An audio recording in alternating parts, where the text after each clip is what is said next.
edge that can cut jade, and the stars shift within it. Hello, everyone! A fine sword indeed. This is David Leibowitz with Philosopher video and philosophy. I hope this stream is so... it is as high as it can be. As high...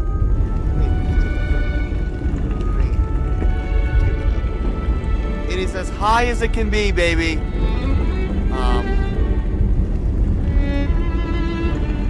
Hello? Okay, let me see how this is.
Let's get going. Just check one more time if I can be heard. Check one more time if I can be heard.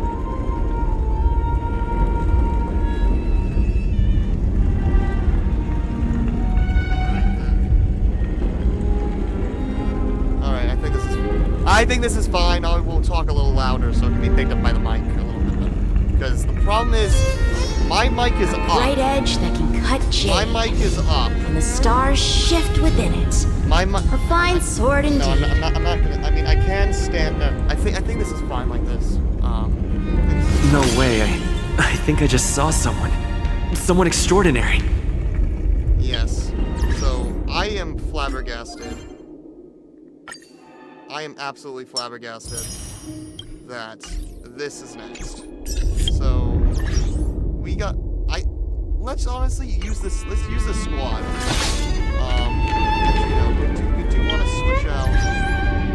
We do want to. No, the thing is, let's just watch it and see what happens. And see what happens.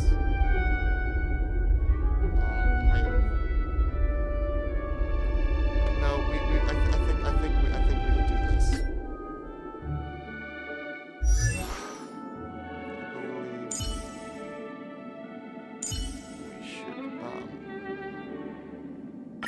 Switch into position.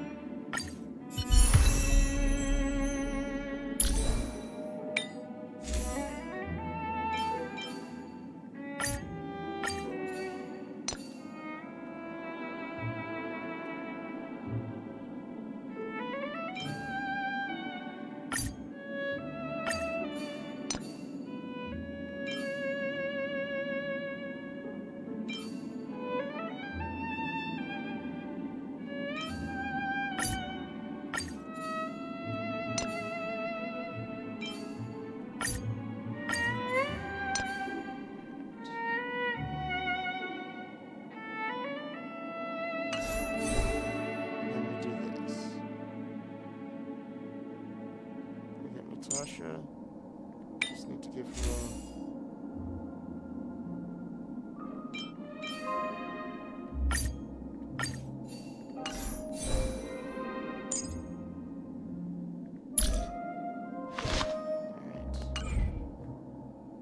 Alright. Now then. We do this. Routine.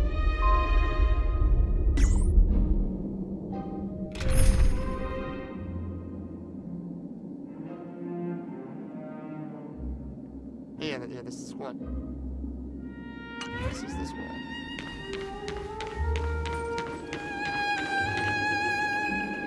Shift the balance. Will of preservation! Oh my god. This guy is actually here. Wait, what? By the glorious light of beauty, I never thought I would see you again. In such turbulent times, your kind faces are as a spring's gentle breeze, bringing solace to my scorched heart. Are you a knight of beauty?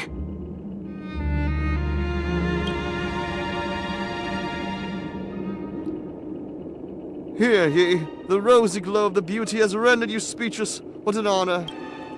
Upon hearing of the impending festivities, I commanded the one and only to bring me to Penacony with full haste. Alas, in a cosmic unguarded by the beauty, disorder prevails, thus my passage was delayed by tending to the sick and injured.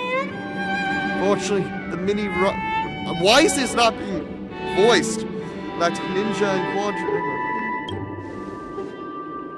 I do not deserve such praise. Fortunately, the dashing IPC ambassador whose radiance matches that of the beautiful peacock remains in a woeful state. How I wish, too, I could partake in this splendid occasion. Okay, let us get back to business. It stands that you both seek to accolade the Ignition's event. Though upon arrival, it was once due to my lack of eloquence, that is not, for all these trials seek for the land of dreams beauty. That is that I now stand before you, paths of cross. I are Argenti, the Knights of Beauty, humbly requesting for a battle in the name of a code of chivalry with you of both. If I am fortunate enough again. Oh god. We have to fight this guy again.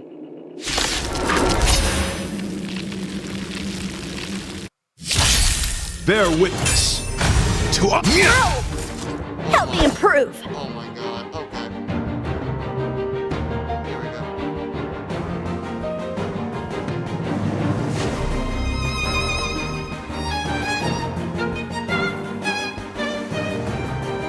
The sword is like water. It cannot remain still. Let's go for a Let's play for a while.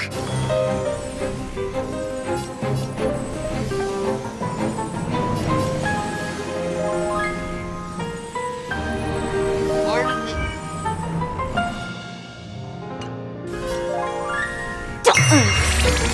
Naughty child. I love this name.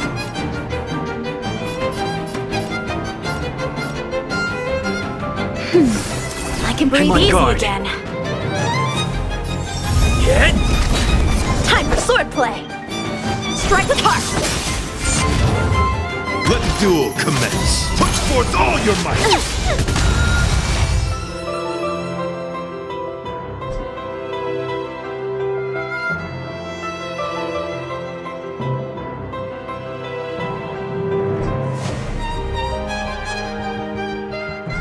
You have 10 seconds.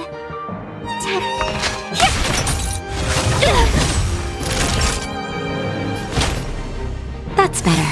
I can breathe easy again. Blade and flight! Christ of challenge. Confess. Impressive!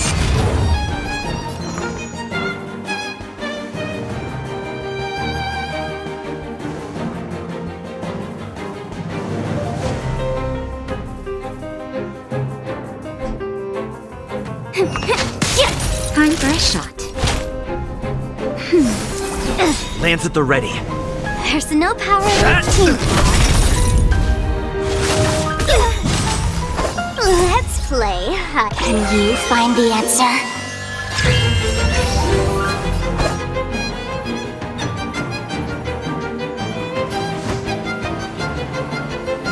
Strike with heart.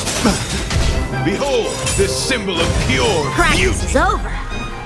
Swords descend. Christ of challenge. Lance ablaze. Oh, yeah. Lance! Great combo. Forward!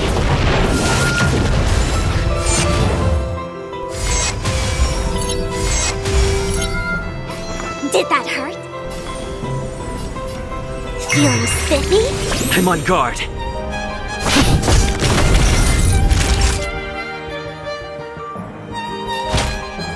That's better. Nice teamwork. Blade and flight!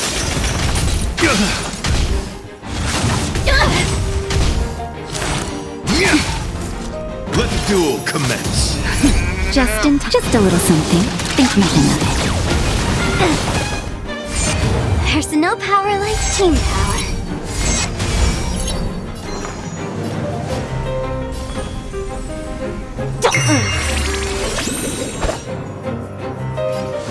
Strike with heart!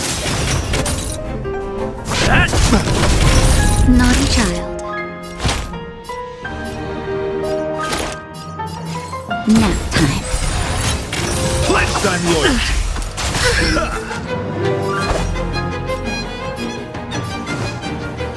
Blade and flight!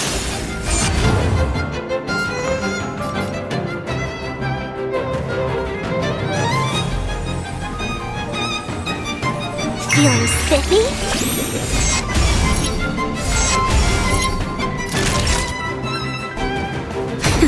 Lance at the ready.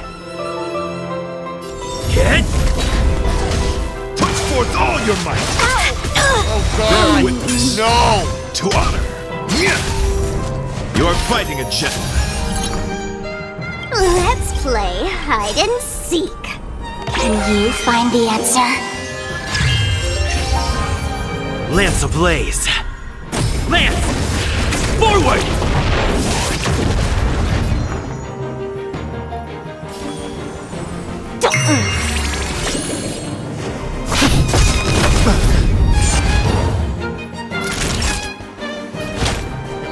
That's better. just a little something. Think nothing of it. Nice teamwork. Put forth all your might. Done playing. Time for a shot. Nap time.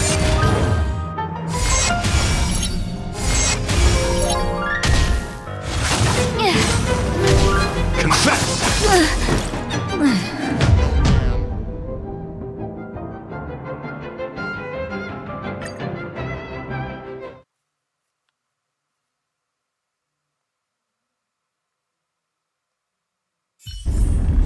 Okay, we gotta switch them. We gotta think of a better. We need a way to fucking beat this guy.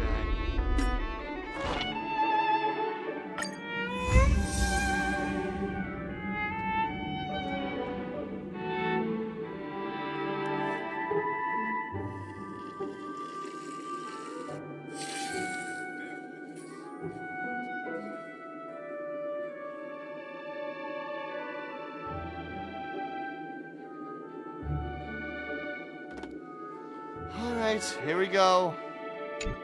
What are we doing?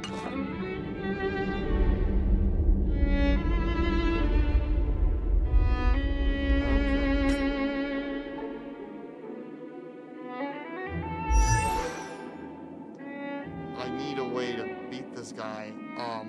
We're gonna need March. We are going to need March. Absolutely need March. But I'm gonna have to find a way to beat him I'm gonna have to find a way to beat him with this team. Because this is the team I have dispatched in his companion mission. But for now, we'll just buff them.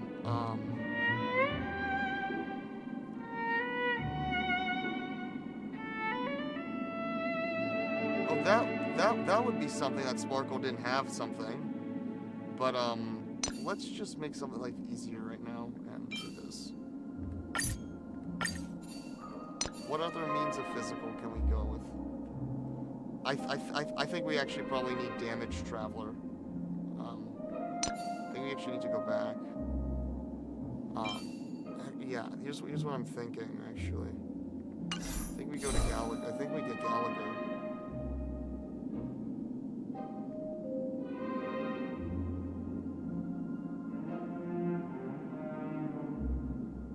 I think we go and get Gallagher.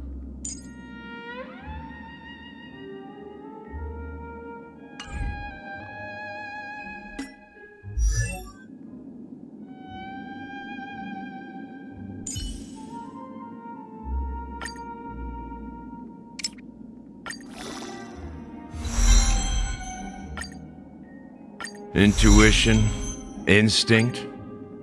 Training can sharpen them both. Alright.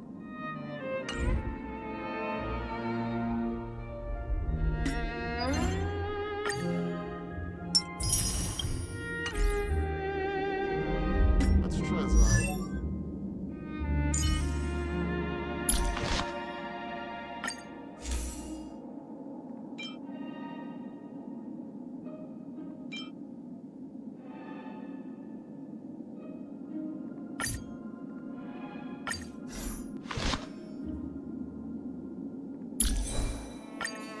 We don't want that.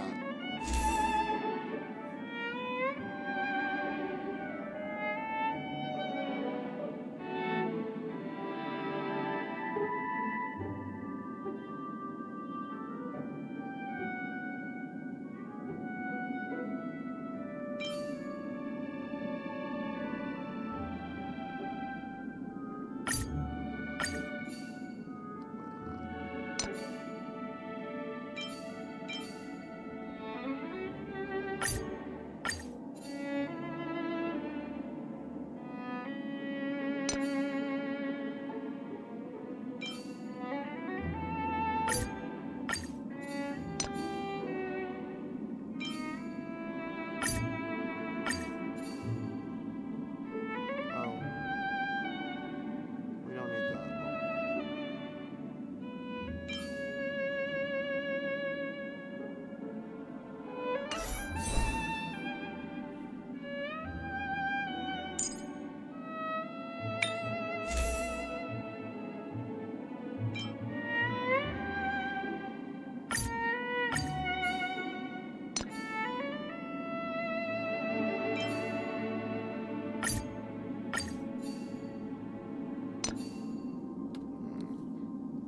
I think we actually need more focus on damage. I don't know if we need a harmony character. I feel like we just need to damage him and not die. That kind of sounds like the plan. But we.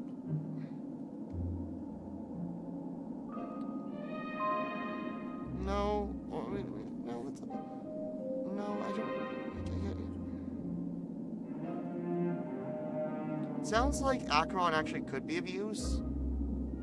Acheron could be of use, but I still think Destruction Boy would be better.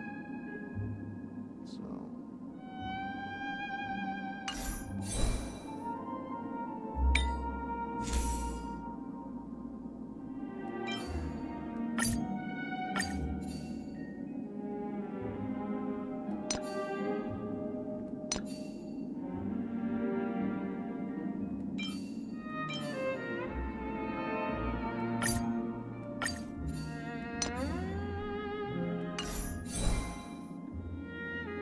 Still need to finish the Grand Duke set.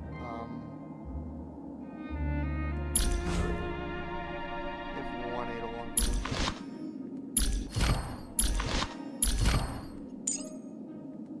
No.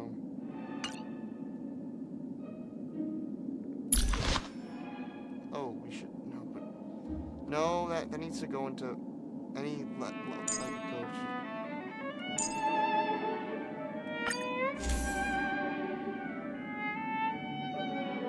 I'm not certain.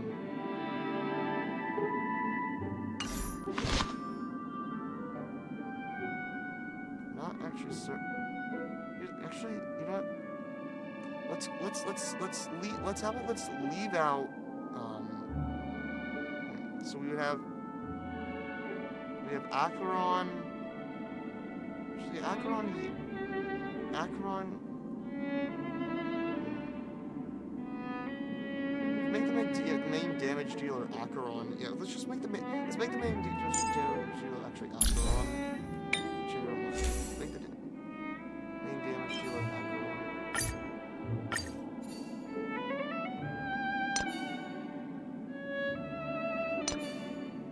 So I am just struggling over builds, baby. Builds.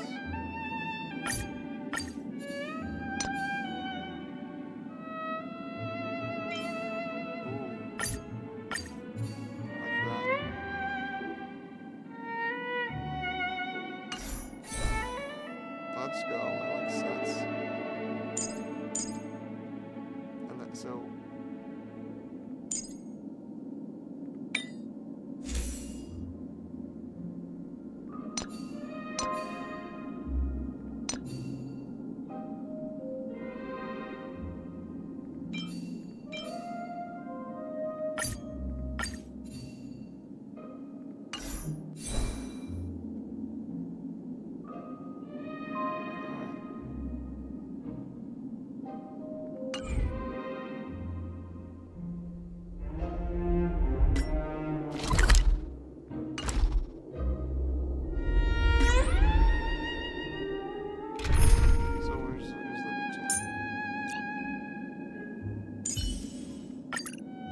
You're coming with?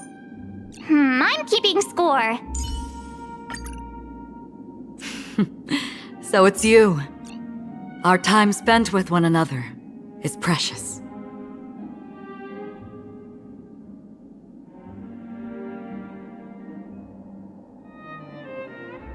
Wait. Oh, we have wait, now we have two physical. Wait. You know what? I think 2 fire is fine. I think double fire is fine. Should we didn't need Show me some of that trailblazing strength again. Let's just see what happens. Let's just see what happens.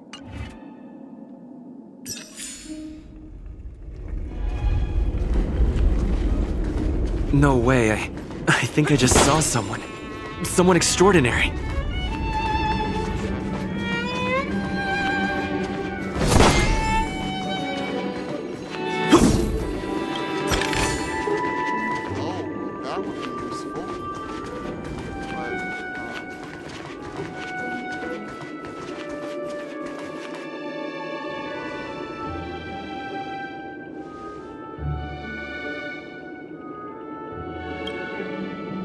Are you...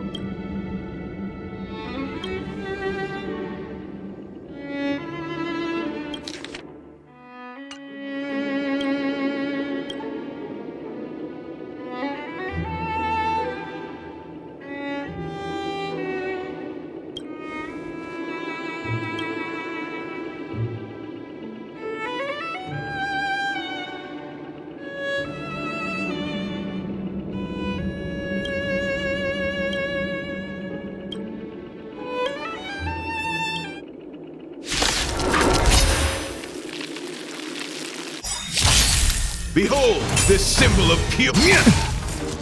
Oh, great. A walk in the park.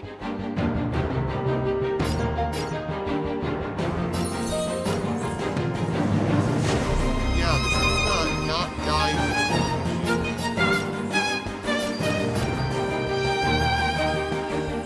This is not no one dies. Phew! Free will, or was it fate? Destined for oblivion.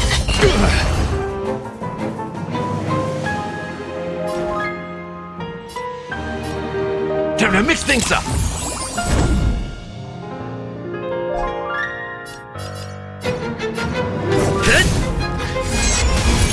You are fighting a gentleman. Put forth all your might. Try that again.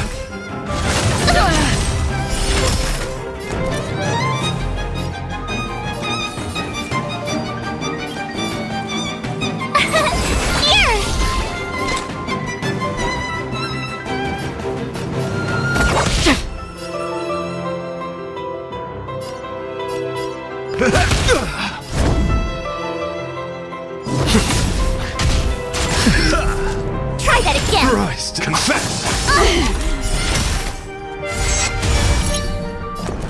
Gotta try hard sometimes. Watch this awesome move!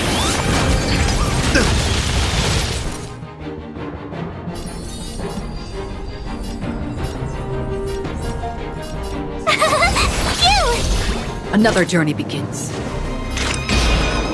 On the still waters of oblivion. Nothing. Try that again! Step up, let's see ya. Nice like a good brew. Full-bodied and sweet. My friends, indulge yourselves!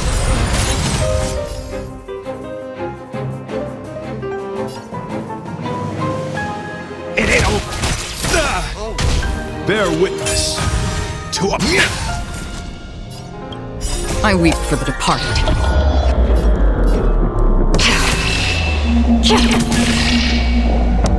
It too shall fall.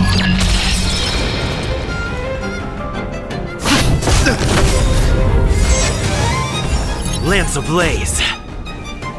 Lance! Forward! Told you I could fight.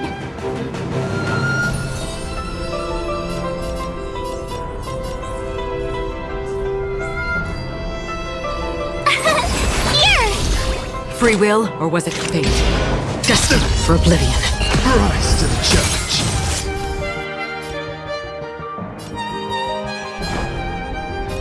Time to mix things up. Nice teamwork. You are fighting a gentleman. Pledge thine loyalty. Go away! I'm on guard. Tough luck running into me!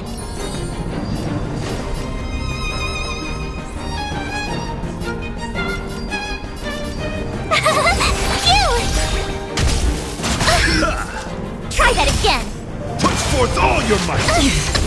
You can't run!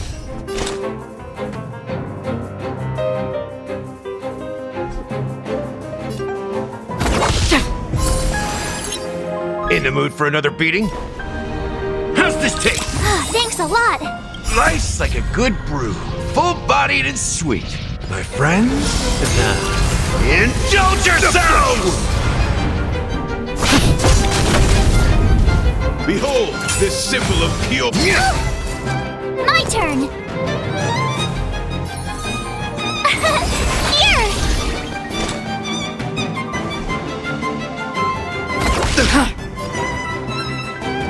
It ain't over. Lance at I the try ready. hard sometimes. Watch this awesome move!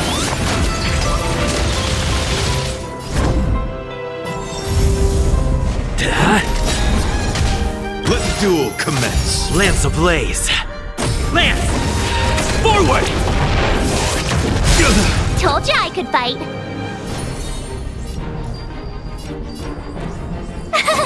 Phew!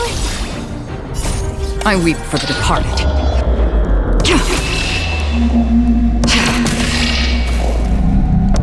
It too shall fall. Oh no! Bear witness. You are fighting a gentleman. Another journey begins.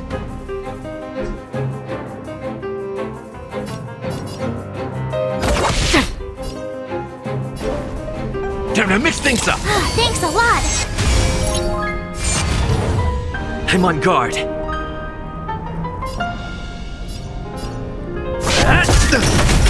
Pledge thine loyalty. Put forth all your might. You can't run!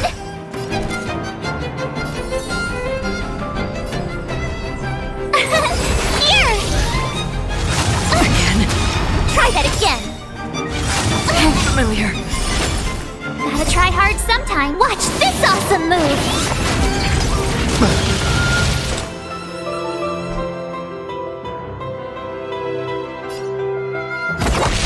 Step up, let's see ya.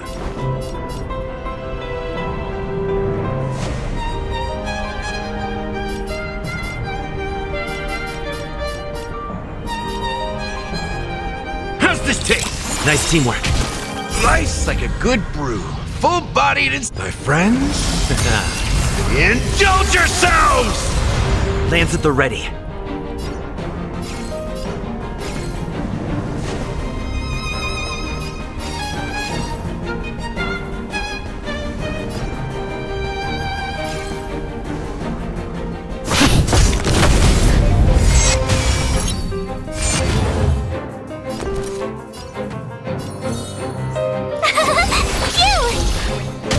Let the duel commence. Put forth all your might. Try that again! Free will, or was it fate?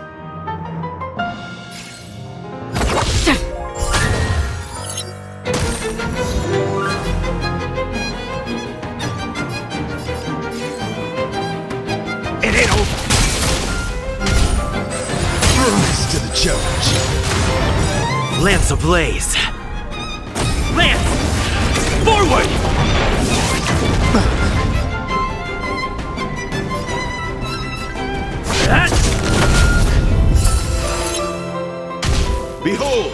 symbol of pure. You are fighting a gentleman. Tough luck running into me!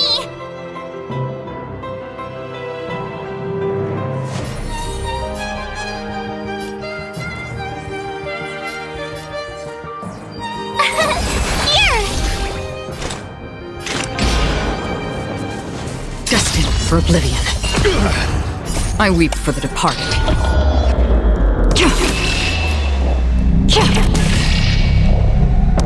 It too shall fall. That's all you got? Time to mix things up. Thanks a lot!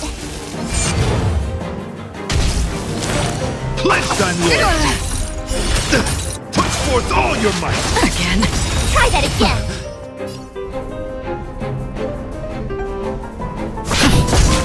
Rise to the Gotta try hard challenge. sometimes. Watch this awesome move! My turn!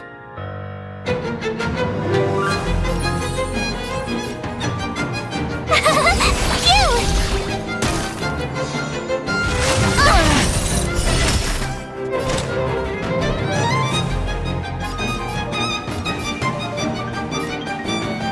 Rise to the challenge.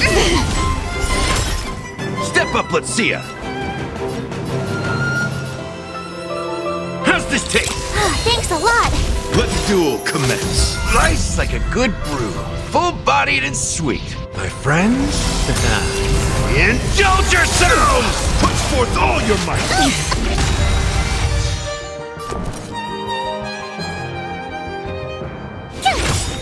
Lance at the ready.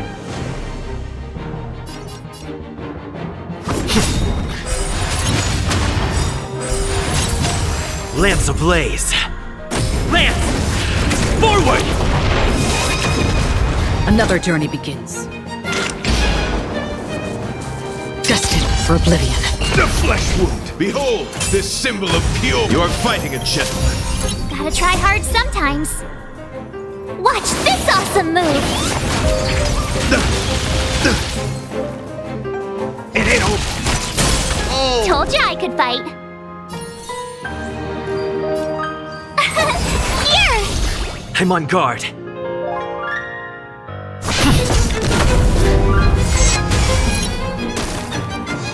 Free will, or was it fate? On the still waters of oblivion, Guy off. I weep for the departed. Huh? Boom. It too shall fall. Why is he not voiced? Was Adam not in? Was Adam not able to come?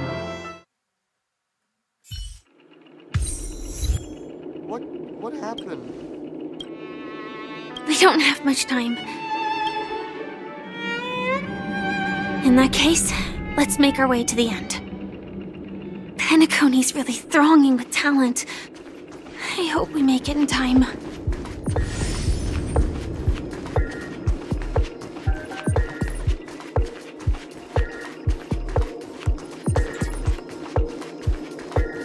Let's walk around as Gallagher, why not? Look at this man. Oh! Look at this kid! Look at this kid! But no, not from.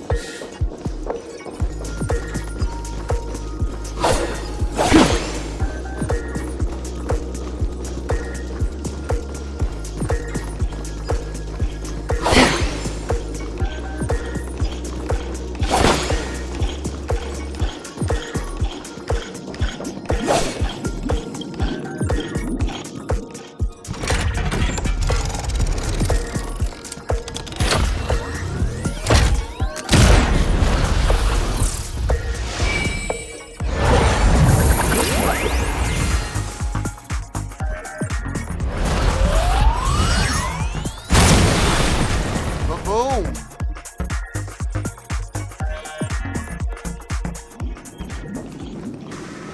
Congratulations to the Galactic Baseballer and Go to the last Firefly person. on becoming this Scorched Sand Festival champion!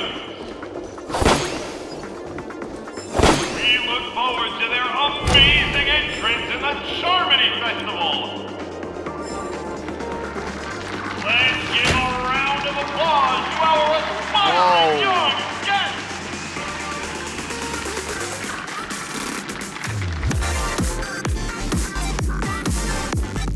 This theme still slaps. Alright. Congratulations to the both of you Oh! on becoming the festive superstars of this year's Charmony Festival Hello, Jesus before Man. entering the Grand Theater. Hello, Jesus Man. I know it's not Sunday just yet. We did finish with Shabbat. I know you call us Jews heretics, but it's alright. Hello, Jesus Man. I, I'm on Jesus behalf Man. of the organizers, extend my sincere congratulations to you, wishing you joy under their radiance. Okay. You already worked things out with the master.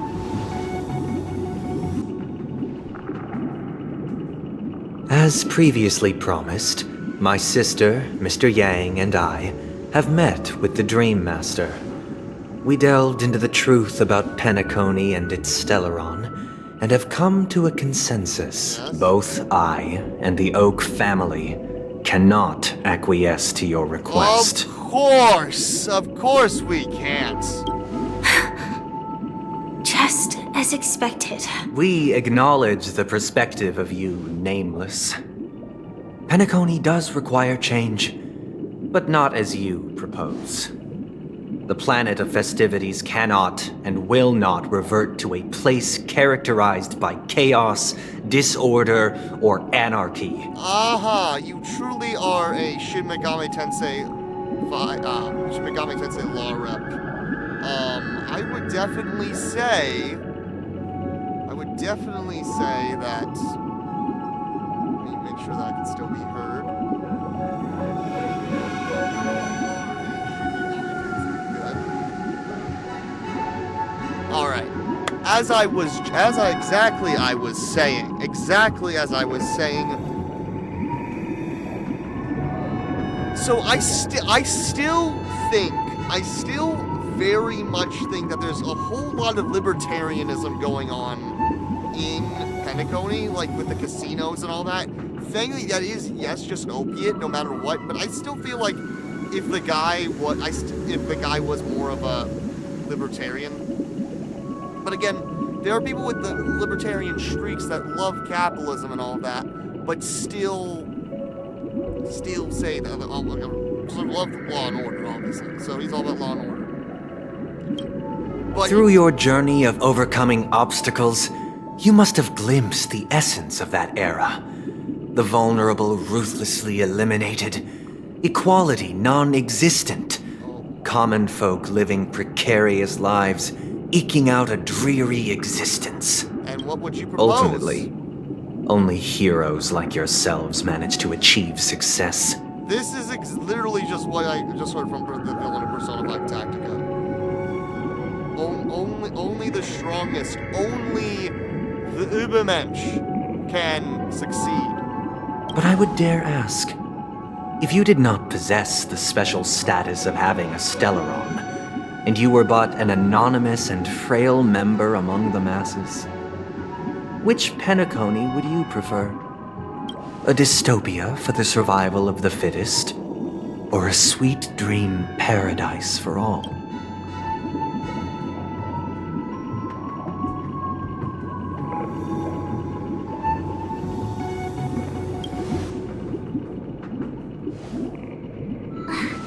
That's not the point! Don't let him mislead you! Mr. Sunday, even if the members of the Oak family can't fully agree on what to do about the Stellaron, now's not exactly the time to be holding an extensive discourse about Penacony's past and future, is it? No, come on, let me keep on philosophizing. The Stellaron issue concerns the life and death of everyone on Penacony. If anyone has a better suggestion, the crew is more than willing to listen. Also, it'd be best to tell us the ins and outs of that meeting. This way, we'll at least know what Welt and Miss Robin are dealing with, and the reason why they failed to make our appointment. Ah, Navigator. That is precisely my intention. With all present, Let's talk about our tribulations and choices, our ideals and beliefs, and our final course of action. The only path to take.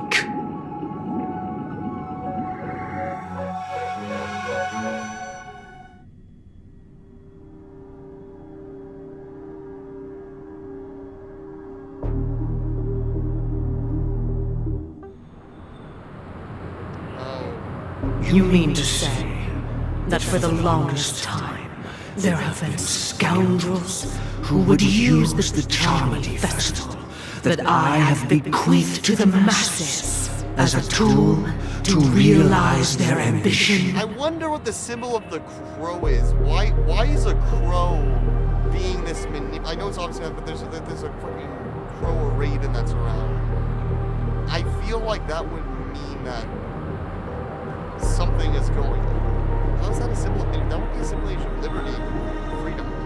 Indeed, Dream Master. Once the Charmony Festival begins, the Stellaron's powers, along with the song, will be broadcast across the entire planet of Penacony. And then everyone in their dreams will be unable to awaken. Oh, damn. This is indeed surprising to me. The dreamscape is maintained by the collective effort of the 5 families. If someone were to use the Charmony Festival to recklessly disseminate the power of the Stellaron, this individual must hold a position of great authority. Do you have any suspects? I think it's this guy right here. I think this is the guy. This guy right here. Jesus man. Jesus man doing his Jesus thing and his Jesus stuff and his Jesus this, Jesus that.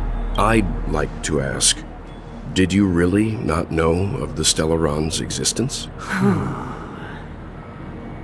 I would have never thought that this nameless would point the spear at me. Quite a stop. If I have offended, the Astral Express extends its sincere apologies. But the current circumstances are dire and leave no room for meticulous inquiry. We're doing this out of concern for the dreamscape's safety. So, if you could, please alleviate our concerns. Dream Master, it's just to prove that the Charmony Festival has nothing to do with the Stellaron. If we're being overly cautious, I will return to the stage to offer Sunday, Robin, I've watched you two grow up and know your dispositions like the back of my hand. Both of you, right now, can surely be lauded as their most devout advocates.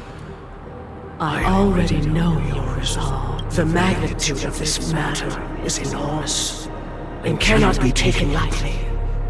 Since Mr. Yang has asked with such earnestness, I will personally respond in kind. If there is a need, the entire Oak family will be mobilized to heed your call. Sunday, might I ask you to beseech them to cast their light unto me and question me in their... I will do as you command. Robin, could I entrust you to be present as a witness, to document the truth, and to proclaim my innocence, so that all slander may be utterly dispelled? I will do as you command. May thy will be carried out on earth, just as it is in the heavens. Oh, triple-faced soul, please sear his tongue and palms with a hot iron, so that he will not be able to fabricate lies and make false vows. Hot iron feels very kind of Christian. The story of a guy that basically, like, what is iron? Or was it a cotton? Let us begin. There is nothing else to prepare. Understood. Question. Have you devoted your life to your god, never worshipping other gods? This sounds so... Oh my god, the Christian level is so high. Naturally. Jesus, man. Do you love your god as you do yourself, always heeding their admonishments? Naturally. have you strayed from the path expected by your god, betraying their name? Never. Have you ever been inordinate with your asks of your god, coveting more than the foundation of the creation itself? Never. Then, a final question.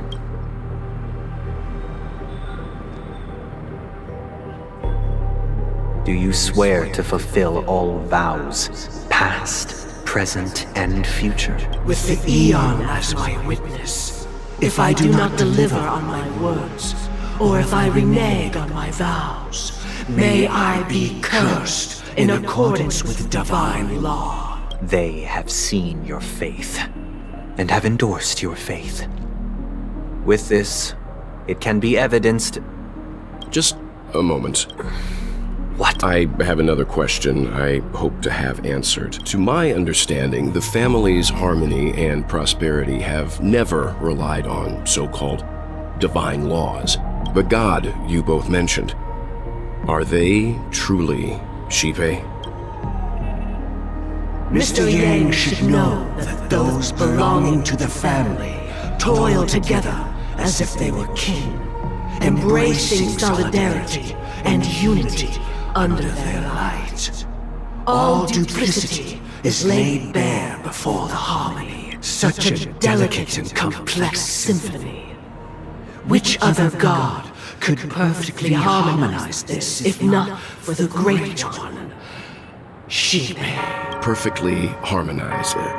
Therein lies the problem.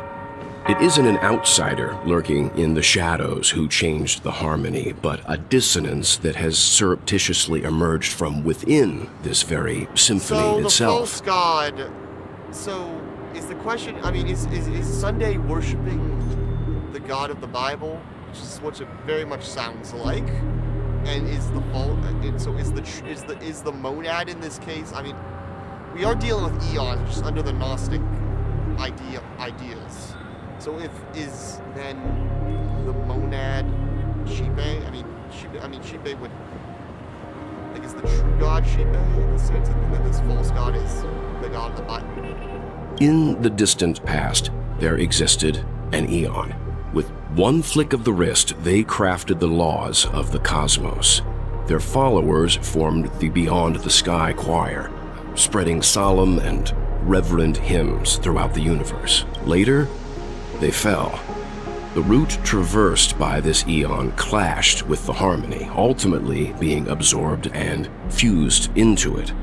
The chorus that once reverberated across worlds fell silent, and when it echoed anew, it was transformed into the hymn of harmony. They'll just drop in the war bombs, baby. Though an eon may perish, paths with no masters still linger.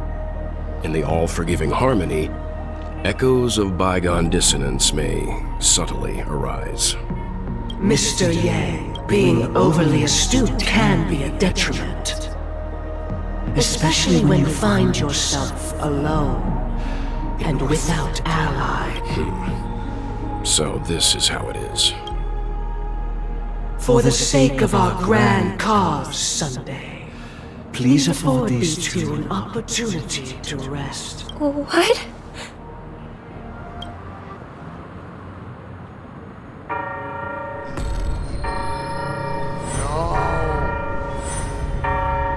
Sorry, Robin. It's just you.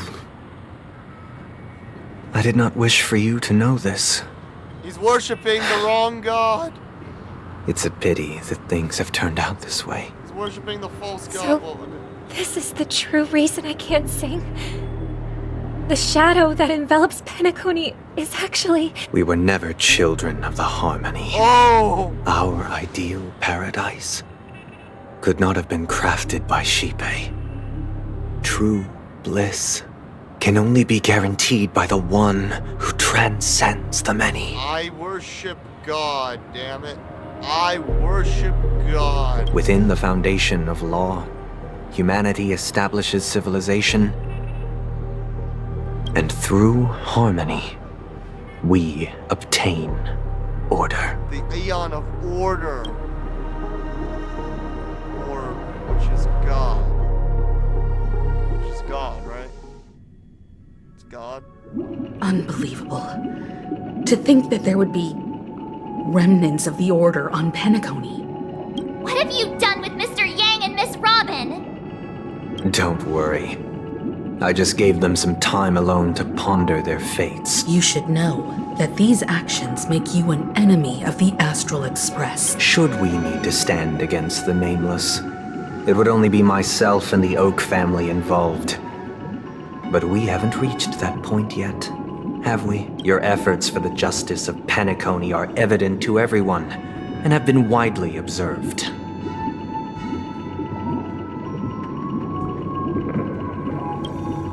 Smart kid. You're just as sharp as the other one.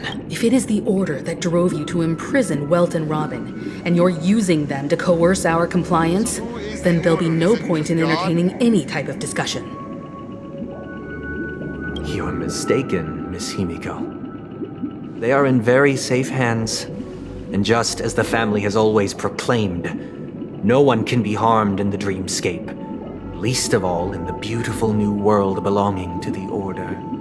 Penacony and the entire universe have witnessed far too much innocent bloodshed. The strong wield their blades against the weak, and the victors push the vanquished to the brink of life. Natural selection. Oh my God, you said the word! The world abides by this principle, establishing the well-being of humanity atop the corpses of the downtrodden. Only we, or rather, I, possess the power to put an end to this farce. I wish to end evolution.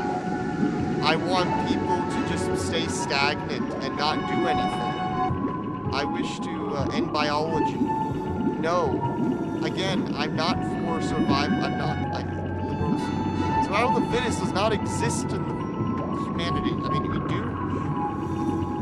But we need to get back to our animal roots, and this guy is not doing that. So you've decided to resurrect a dead Eon? No one's ever done such a thing. If Miss Himiko is interested, let's draw back the veil and speak candidly. I've always firmly believed that people can understand one another through peaceful means. I'm willing to divulge the unembellished truth as to the intentions of the Order's Pathstriders, so that you will make better judgment for the Astral Express, for Penacony, and for this stretch of the universe. So, come with me, everyone. Let us retrace our steps and see once again where this road leads.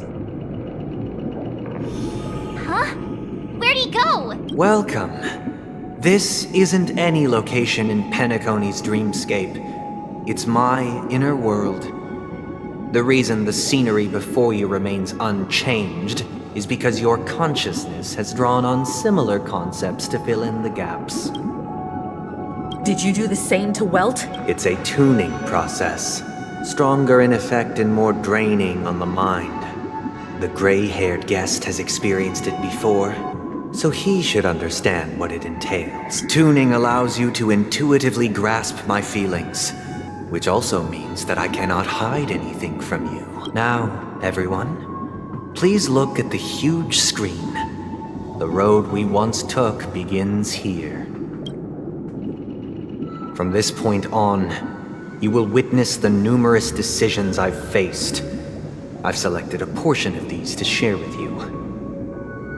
I believe after going through similar predicaments, you'll be able to better understand my thoughts. It's definitely like it's the bird. It's definitely like the antagonist from Persona 5 Royal that wants to negotiate with you with all costs. Because of course he's about peace. He doesn't want to fight. Let's begin. The first decision. A story about a baby. This story happened when Robin and I were very young. We were victims of the Stellaron disaster, and the family's Mr. Gopher Wood, who would later become the Dream Master of Penacony, saw that we siblings had no one to turn to and took us in. Later on, Robin and I lived a time with nary a care in the world. One day, after dinner, while my younger sister and I were lounging about in Mr. Gopher Wood's yard, we spotted a fledgling Charmony dove all on its own. That baby bird was tiny. It didn't even have all of its feathers, and it couldn't sing. When we found it, it was already on its last breath, having fallen into a shrub. Probably abandoned by its parents, we decided to build a nest for it right there and then. However, thinking back, that winter was unusually cold, with fierce winds at night in the yard, not to mention the many poisonous bugs and wild beasts in the vicinity. It was clear that if we left the fledgling in the yard, it stood no chance of surviving until spring. So, I suggested we take it inside, place it on the shelf by the window, and asked the adults to fashion a cage for it.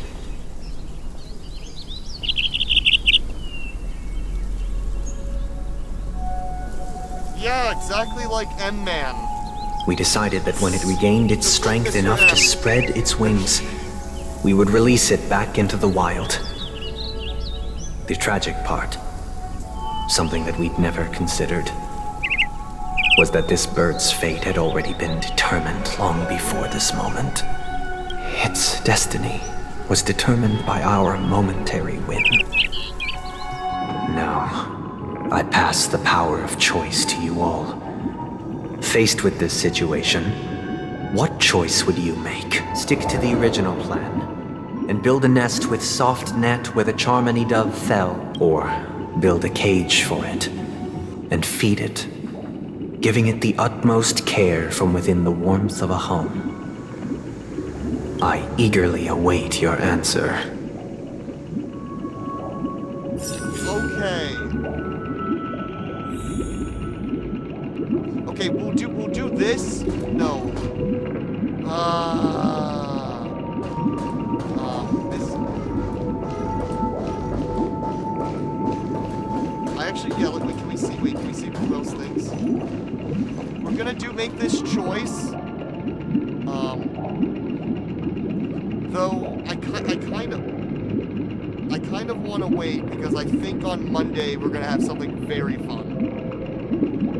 We're gonna have something very fun. Oh shoot! But people are actually here. You know what? Fine. We got peeps here. We'll make this work.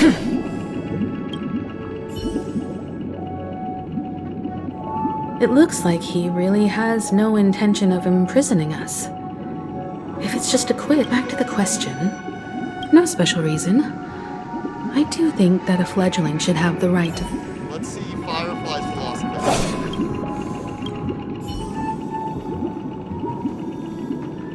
I can't decipher his intentions right now, but based solely on that question, I would probably choose to build that dove a cage. So this is in line with Firefly's original thoughts, right? Because she actually kind of likes Penacony. The whole deal, like her big moment, is saying, I basically want to be in the cage because even if I was gonna release it back into the sky, it'd have to be strong enough to fly first. If I left it where I found it, I fear it'd never get the chance to fly ever again. Okay, that's a good point.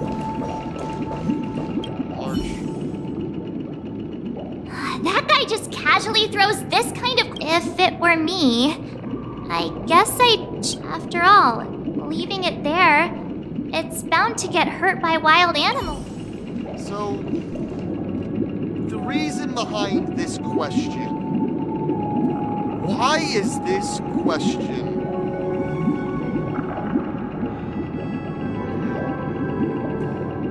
so this right here is exactly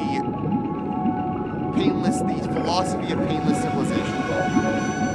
Humanity, this is what which was elaborated on greatly in Persona 5 Tactica. Like a lot of the setups here, it's for P5 Tactica, P5 Strikers a little bit, I mean a lot, but, and then P5 Royal, but the fact that it's about the idea of surviving that basically what we see here is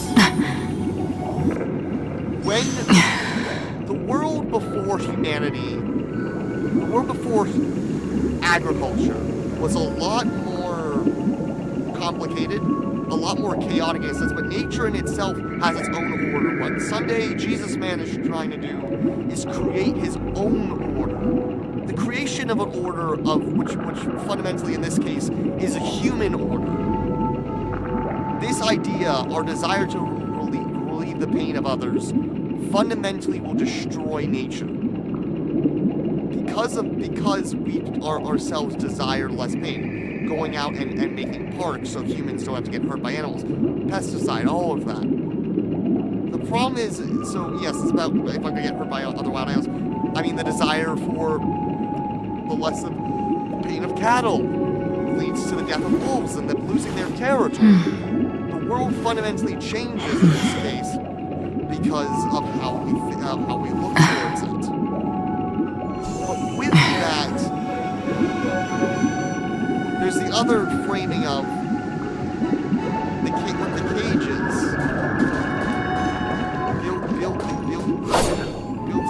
Build the cage. Build the cage, right? We're building the cage for the Charmony Dove. Or, like the old days, it's like, so the dove, it can't fly. So if the dove can't fly, if the dove never had a chance to live, then it will die. So this is where, yes, it gets a little bit libertarian. Libertarian, but fundamentally, that life of care is not a life that's meant to be. The problem with this framing is if we think about this as, if we say that Sunday is Mr. Communism,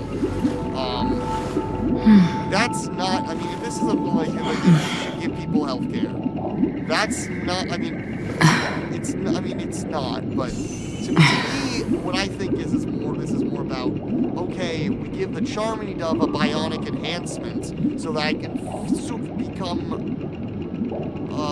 become a super dove and it can fly forever. But that's really what I see this as opposed to just helping people. We're just helping people. Because, I mean, Robin herself says, why don't we just help them? Why do we have to put them in a delusion? So let's see if we have,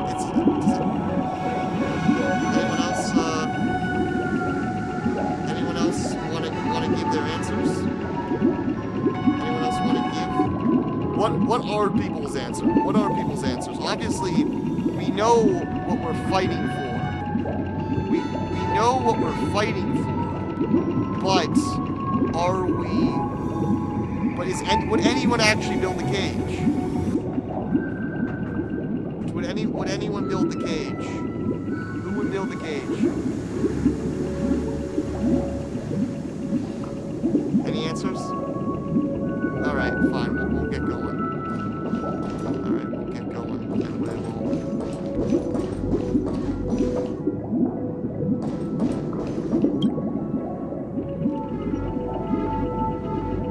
Interesting.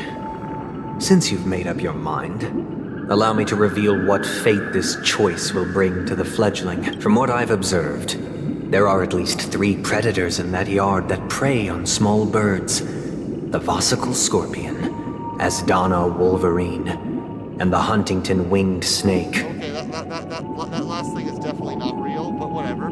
Even if they shy away from humans, these animals are still near apex predators in a fenced location like a yard. In such a location, only one fate awaits that little Charmony Dove. A painful death. As for the choice you made, I am deeply sorry. This story happened when I was appointed as Bronze Melodia, a position exclusive to the Oak family, charged with listening to the problems and vexations of Dreamscape. It was during that period that I had the opportunity to hear voices from all corners of the Dreamscape. Joy, sorrow, arrogance, regret. The complex tapestry of human nature that formed the world. And I was fortunate to catch a glimpse of it. He was a dream chaser and an illegal stowaway. Just like the rest of them, he came to Penacony in search of a better life, except that, to most people, the price he paid. He told me, I sold everything I could at home. The house, the land, just sounds like the even life his of an 2 immigrant. children. Illegal or He said he could not afford to raise them, and that at least they could eat if they lived as slaves. He had a plan in place. He would buy back his children once he had made his fortune, and enjoy Penacony's beautiful dream with them. Alas, his plan to smuggle himself was somewhat clumsy, and he was sniffed out by those pig-headed hounds. After hearing the Dream Chaser's story, I immediately appealed to the Bloodhound family to see. I'll tell you the outcome soon. Will you do as I did, and try to convince the Bloodhound family to stop their pursuit, or will you remain silent, leaving him to languish while I look forward to everyone's decision. I mean, I can ask them what they think. I mean... A dream chaser story. But what cruel repercussion would this choice result in? I think...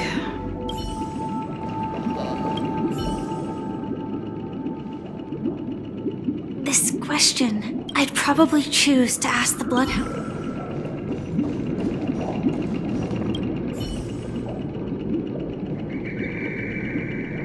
It seems illegal stowaway. He sold his... With that thought, there's only one choice. Well, March is my March, so... My problem with this is, why? There's a very big difference between because the bird, the guy acted on his, acted on his own free will. The guy acted on his own free will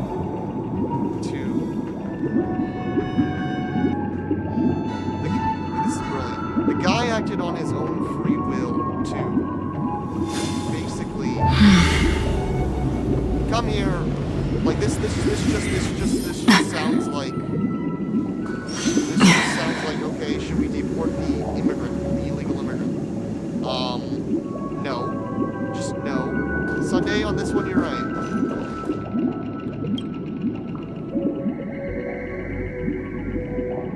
I'm honored to witness you arriving at the same decision. Out of respect, first, the outcome. He attained major success. After avoiding capture, he ran a business for a few years. Now then, did he realize the wish he set out to achieve? No. The last time I saw him was in the real world, where the hounds were going to permanently exile him, and I was the accompanying bronze melodia. The mission was simple. He told me the reason he was in this predicament was because he conspired to usurp the head of the Alfalfa family. When I asked in the end, my heart aligned with the harmony, and the good deed I dared to undertake held no value, turning instead into a wrongdoing. So you're just a law. It created a lamentable oppressor and countless oppressed individuals.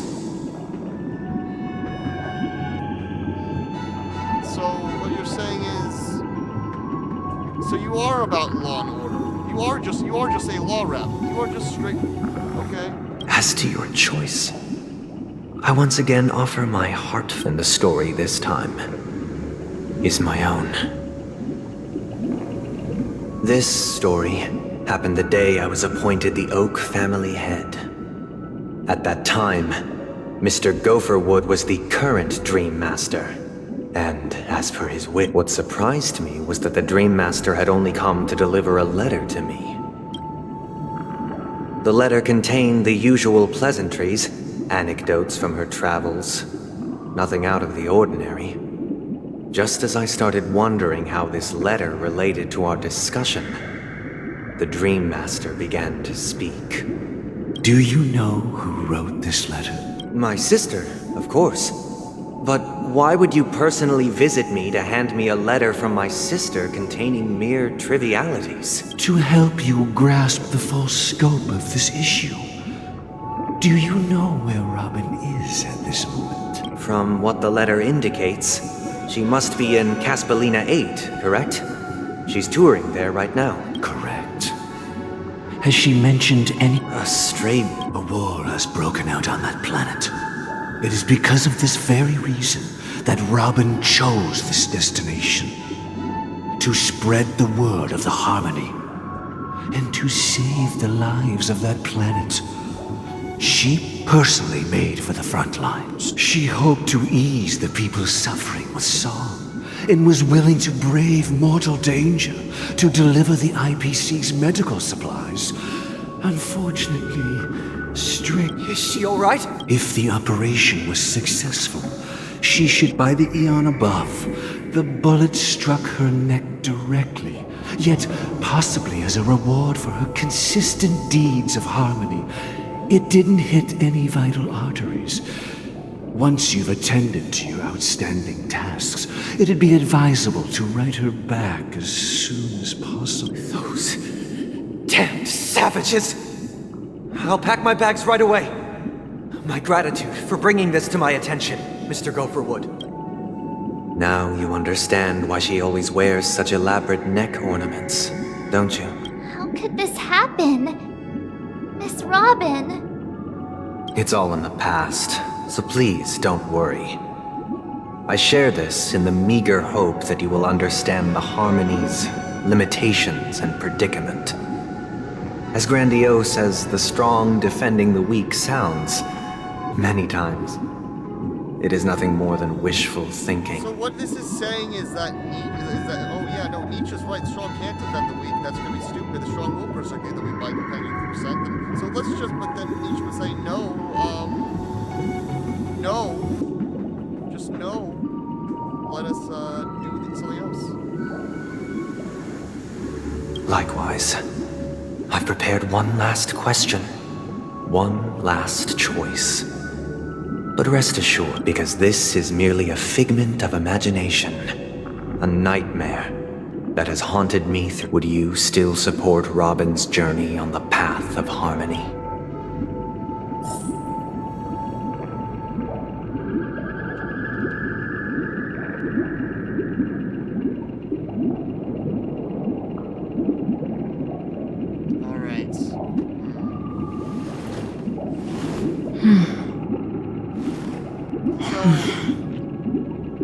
Yes, I obviously would support her journey on the path of harmony.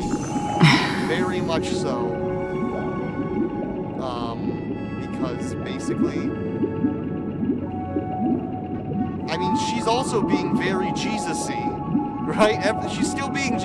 So, like, he's saying, oh yeah, we don't even have to be Jesus-y. We just brainwash you Jesus-y. So, in that sense... basically try to help people. No, you should just spread and fight for you. You should. This is now blatantly P5 tactica. You have to fight. If you want to fight for a better world, you fight for it. You don't just create an authoritarian mess. I often feel like I've dreamt of similar scenes on certain nights. In the dream, I see blurry faces. I don't know who they are, but I sympathize with all of them, fighting for survival against some unfathomable force. Their confusion and fear are lucid to me. But I also remember they chose never to give up. Just like Miss Robin. If Mr. Sunday's question leaves you puzzled, you should find the answer from your own with each trailblaze.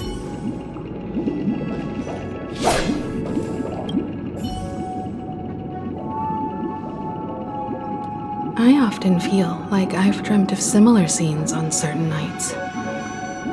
In the dream, I see blurry faces. I don't know who they are, but I sympathize with all of them, fighting for survival, their confusion, and if with each trailblaze, dangers and tribulations will surely follow. But would you ever back away?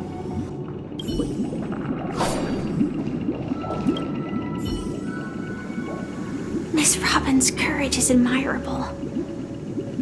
And here I was thinking she was just another superstar celebrity. But the fact that she's also Mr. Sunday's younger sister?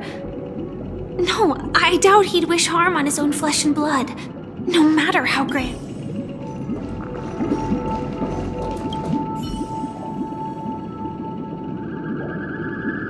I can't believe that happened to Miss Robin. The strong defending the weak is a great mantra, but if I... Wow.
What's a reference to Honkai in that game? What's the reference? What's the reference?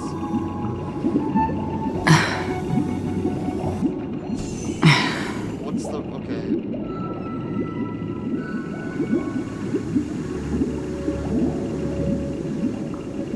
What's the reference? I'm gonna play more Honkai in that third.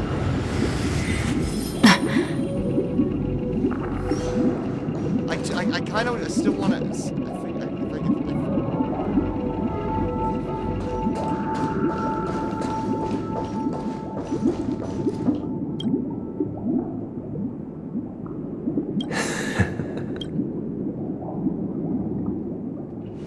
I am now aware of everyone's stances. Raising these questions merely serves to illustrate one point. The plight of Penacony cannot be salvaged by the harmony. The true foundation for a sweet dream paradise can only be established through the order where the strong govern the weak. The strong govern the weak. This just sounds like... Yeah, this is not Nietzsche. Yeah, what? I know the suffering of being tormented, the turmoil of losing your way, how sorrow and even despair set in when matters don't work out. All of this causes me unending pain, because this is not what happiness is at all. We must teach the weak how to live a happy life, and this life isn't some noble propriety that the upper crust preaches, but in definitive terms, a way of survival that belongs to everyone. I mean, I agree with that. Just don't put them in a delusion. So what is your definition of living a happy life?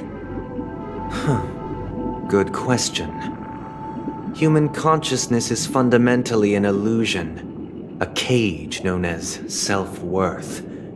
People lured in by this illusion make mistakes, yet still ask that external influences bear the burden. When one mistake after the next permeates the masses, they become impossible to trace. Thus, the amassing of these individual cages culminate to form a prison, a place dictated only by the rule of survival of the fittest. Again, this is not what human nature is. Nature is always accompanied by predation and sacrifice. Which is not what happens in Its human antithesis society. is known as order. That is what I want to do. Unite people's happiness under the banner of order. They won't need to make bitter choices any longer, nor face the weaknesses of humanity. They can cast aside their primal instincts to build a haven for mankind. You are so... This is so Nietzsche-yo. Nietzsche-yo is against you. Nietzsche-yo. Simply describing thoughts is far too abstract, so allow me to provide a simple example. As you all may know, there are societal norms like weekends and long weekends that exist on some worlds. During these hard-earned rest days, people are given the chance to extricate themselves from the stresses of everyday life, allowing a certain tranquility to return to their souls. And it is only on these days that people do not have to adhere to the law where the strong prey on the weak. They can live out their lives happily during these brief intermissions. It's just a pity that 2 or 3 days are still too fleeting compared to the span of a lifetime. So are you just worrying about communism? Which is great. I mean, I like that, but again, that's it's not living in a delusion. It's not living in an illusion. Because if you want to just take people away from nature, that's not going to help at all. From where I stand, society's ideal system should be 7 rest days. Following Sunday, there should ensue a second, a third, and indeed an infinite procession of Sundays. This should be the face of the new world. Idyllic, eternal, peaceful days. I mean, that would be great, and I agree. Everyone should, should be able to chill. I mean, I can agree with that. But again, how are you about to do it? And thus, every person can return to their base selves in this utopia. Some gaze in reverence at the stars, pouring their whole beings into calculating the distance between us and the isolated world of Pagana. Meanwhile, some seek refuge in quiet corners, holding one another, unencumbered by the chains of unwelcome obligations.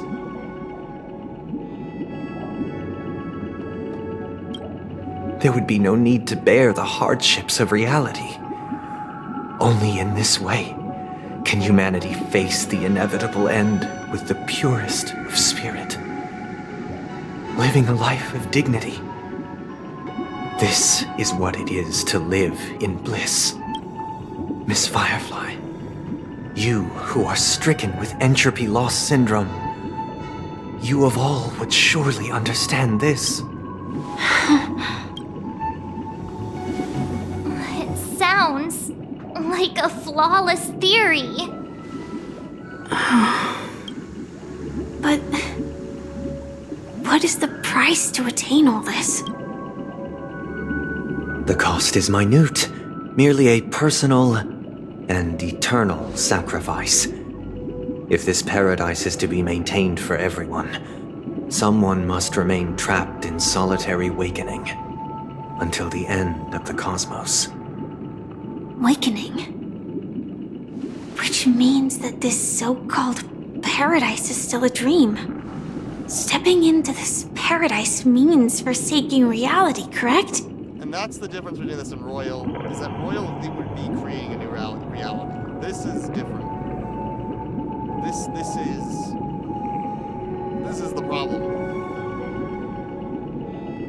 Everyone stays in a dream. And we don't like that, because that means no nature. That means no beauty. This is just the experience machine. And it may be a connected experience machine, but you're taking people, this, you know what this is? This is just people get connected to technology. That's what this is.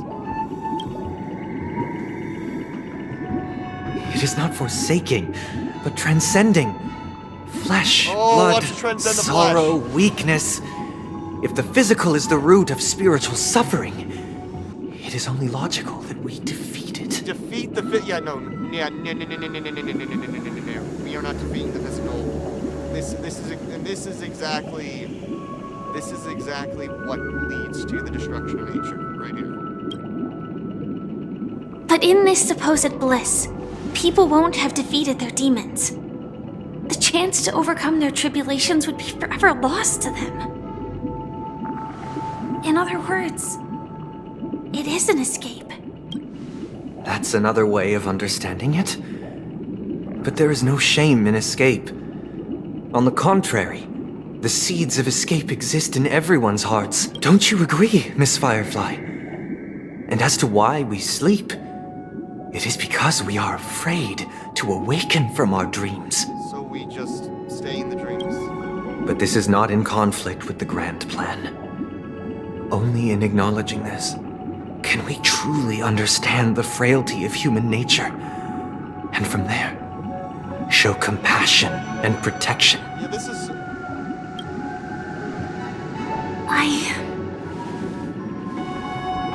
I admit that you are a born leader.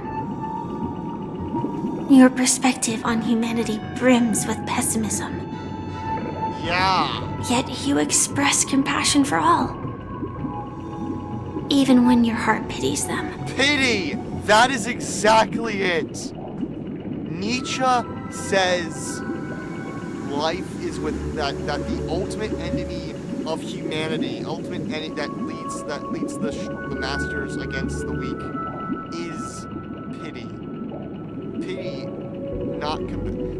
that it's pity, not compassion, not generosity. You're not being generous to anyone by forcing them away from their lives. You're just allowing them to be basically what? Nothing. But unlike you, I live for the self. The full self. From my perspective, individuals making choices for themselves is their birthright. I believe in the self. Okay, there's some Buddhism in here. There's some definitely that the self is an illusion. That we need a self. We do. We can go and transcend the ego to get to the self in the Jungian fashion. The want to escape may be innate in the weak.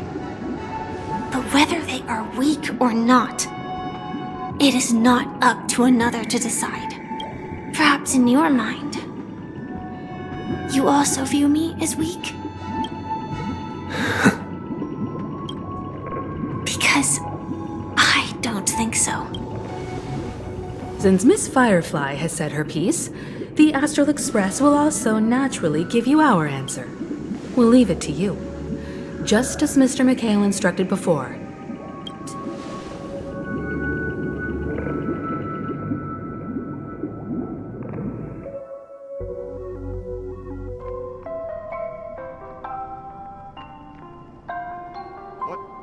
What is this place? Does this place ring any bells, Meet? I don't know. But It's the realm within a dream bubble.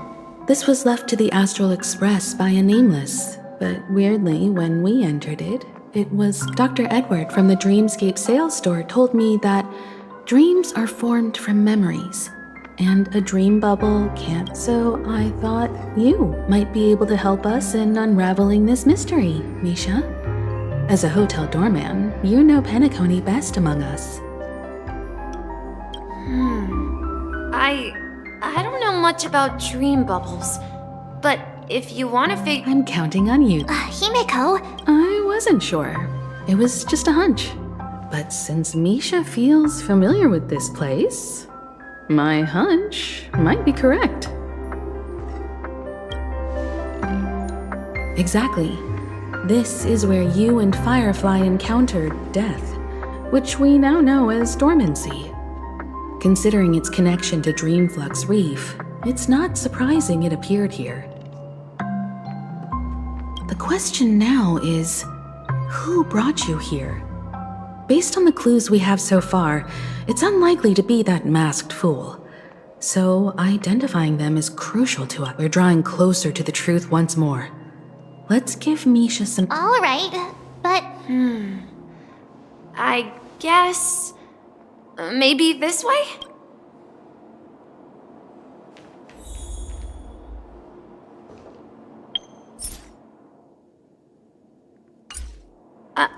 I'm not entirely sure, but...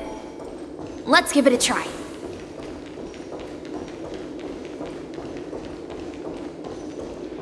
Wait, you managed to choose the right door? Weird. If I remember correctly, and hold on. This could be a case of amnesia. Don't worry, Misha. It's caused since this place seems— Yeah, then... Tick-tock. Tick-tock.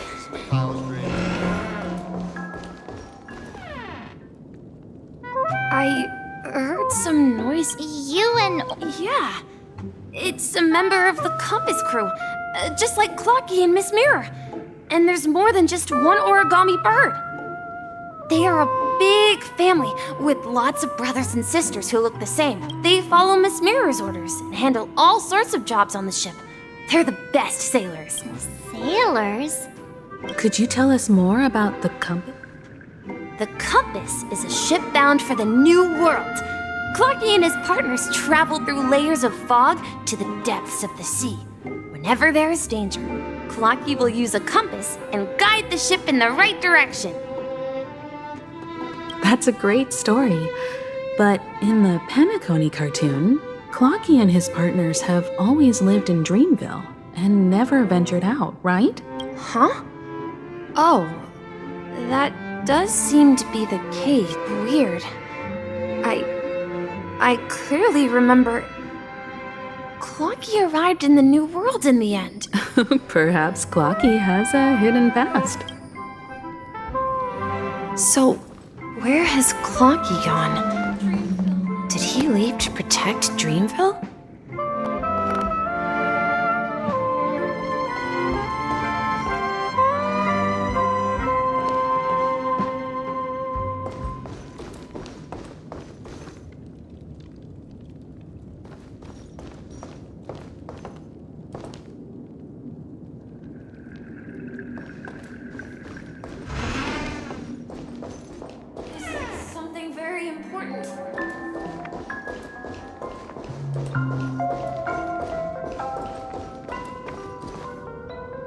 Mikhail, that's the name. So, who is he talking to? Do you know anything about it? I'm sorry. I don't know much about the Watchmaker. Anything special about that name? Mikhail is Grandpa's name. Grandpa? Do you mean you're the Watchmaker's grandson? But we haven't heard anything about the Watchmaker having descendants. And the name Mikhail is not rare. Perhaps it's merely a coincidence. Could you tell us more about your grandpa, Mikhail? Yeah, sure. He was a seafarer who who fearlessly ventured into mysterious seas and storms. He was always on the sea and had lots of friends who accompanied him on his travels. He didn't want me to call him Grandpa because that would make him sound old. He believed he was still young. The name Mikhail was given to him by his parents, Mihaly and Elise, both renowned seafarers. Every time he came back, he'd share his logbook with me and tell me about his adventures at sea. I want to become a great adventurer, just like him. It appears that the seafarer has nothing to do with the watchmaker. So where is your grandpa now? He went off on a new journey, and it's been quite a while since I last saw him. I think I hear the sound of water. You once mentioned there's a magnificent fountain up ahead.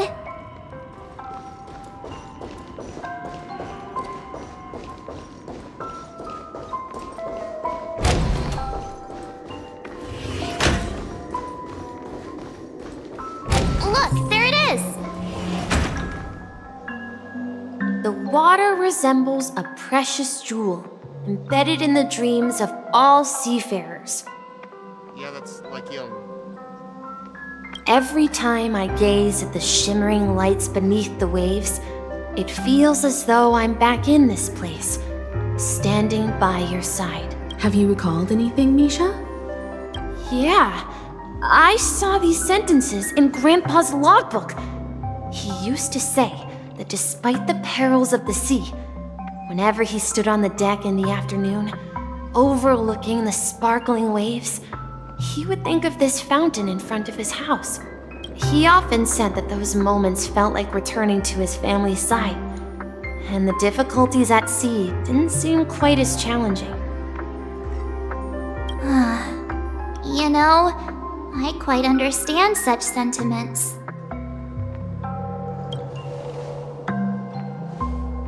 Hey, don't tease! I was just being a bit sentimental. Perhaps every adventurer far from home carries a fountain within their soul. Even though the other side of the sea remains shrouded in the unknown, the fountain in front of his house serves as a compass, leading him back to his cherished ones. Yeah, while Grandpa was at home, we would stand by the fountain and place the compass, a toy boat that I made, into the pool. Back then, I would ask him when I could go on adventures like him, and he would always laugh. It seems this Mikhail is truly... Yeah. But this raises more questions. According to Misha, he was clearly born on an oceanic planet and led an ordinary life, with no connection to... Could this be some sort of metaphor? I'm sorry. I don't know, but perhaps I'll remember more things. Share your burden.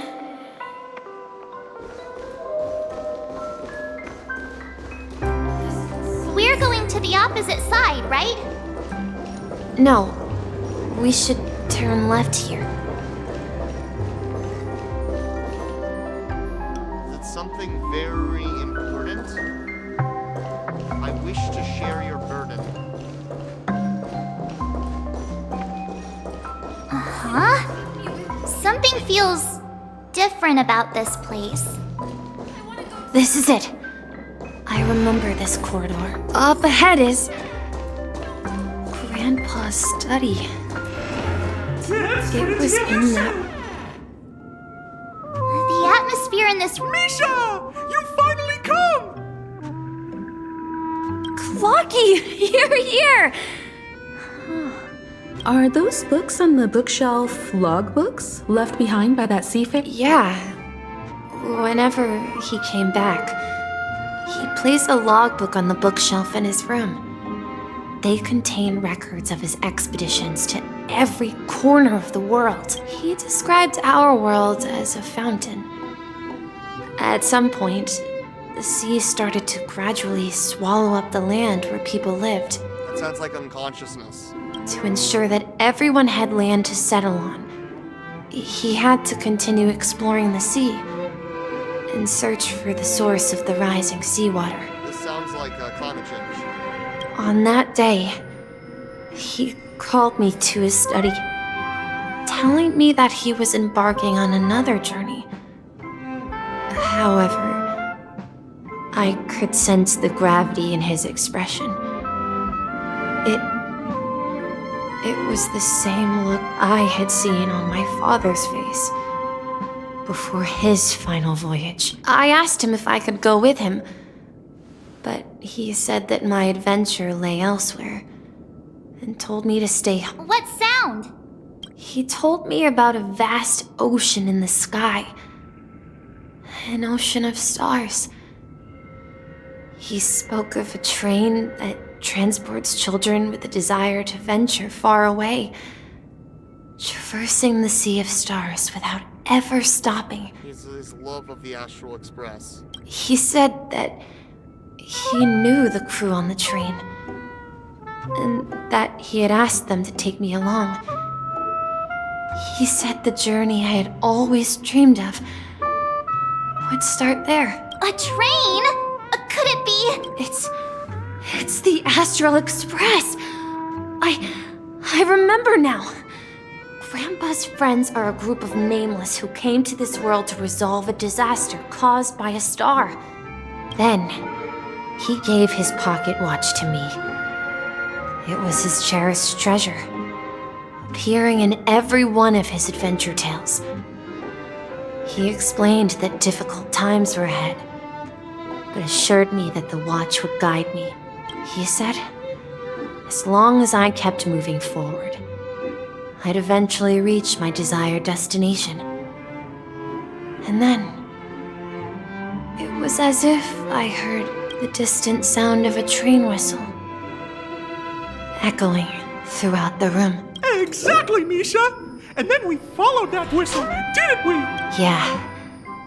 I think I can still find the way we took back then.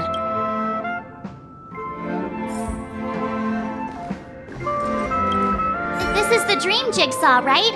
So we're supposed to find... Do you remember? Hey, Looks like we're just one...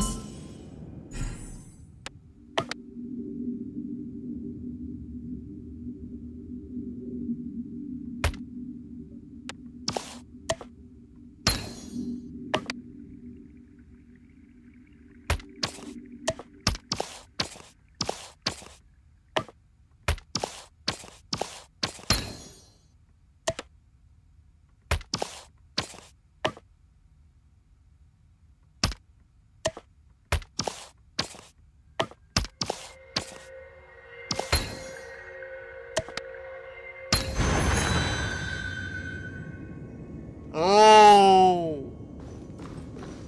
What? The dream wait, what? The dream within the dream. Wait, what? This is it. This is my room of clocks. While I spent my time waiting for Grandpa to return from his voyage, Walter gave me this workshop, and it became my secret base here. I learned how to repair clockwork and gears out of my fondness of precision mechanics. In my dreams, I was the captain of the compass, embarking on adventures with my companions, Clocky and Miss Mirror, in search of the new world.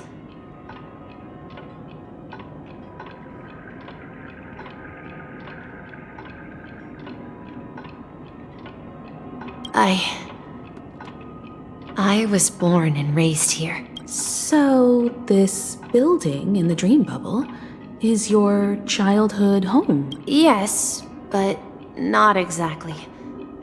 To be more precise, this dream bubble itself is my home. Looks like you've remembered everything. Wait. Why does it feel like everyone else knows something I don't? March, do you remember when he mentioned a clocky that only he could see?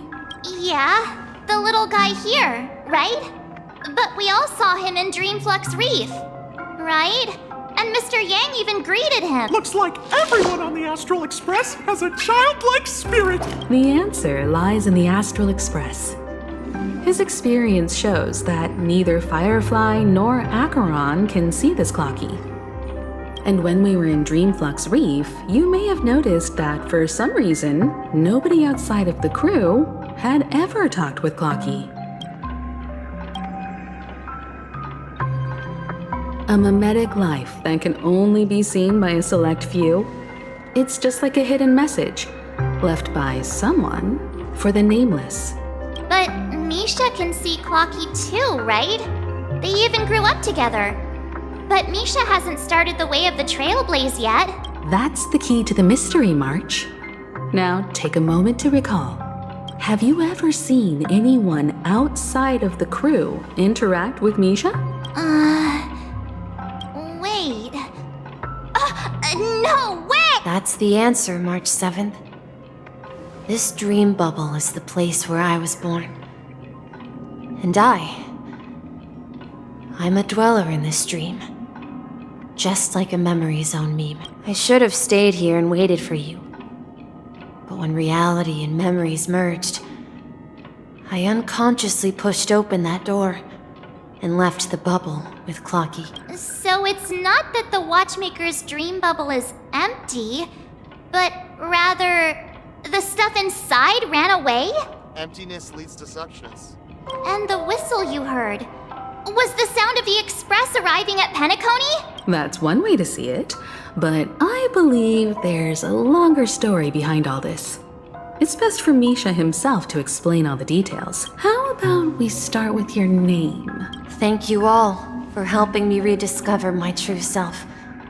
Now, please allow me to reintroduce myself. I was born on Lushaka, in the Presmere system. Adopted by seafarers Mikhail and Char. They gave me a treasure. A name that carried their hopes. Mikhail Char Legwork. Or simply, Misha. If you prefer, you can call me by a more familiar name. The Watchmaker. Of course. So, you're the Watchmaker himself? Unfortunately, that legendary figure is no more. I am only a reflection of his life. As for the child who has been with you, he's the innocent protagonist of Misha's childhood dream. Friend of Clocky, a young apprentice, and a future mechanic on the Express. And this also marks the beginning of his journey, devoted to the Trailblaze. At the end of the journey, I left this little flame, which I so cherished, in my deepest dreams, hoping to pass it on to the nameless of future generations.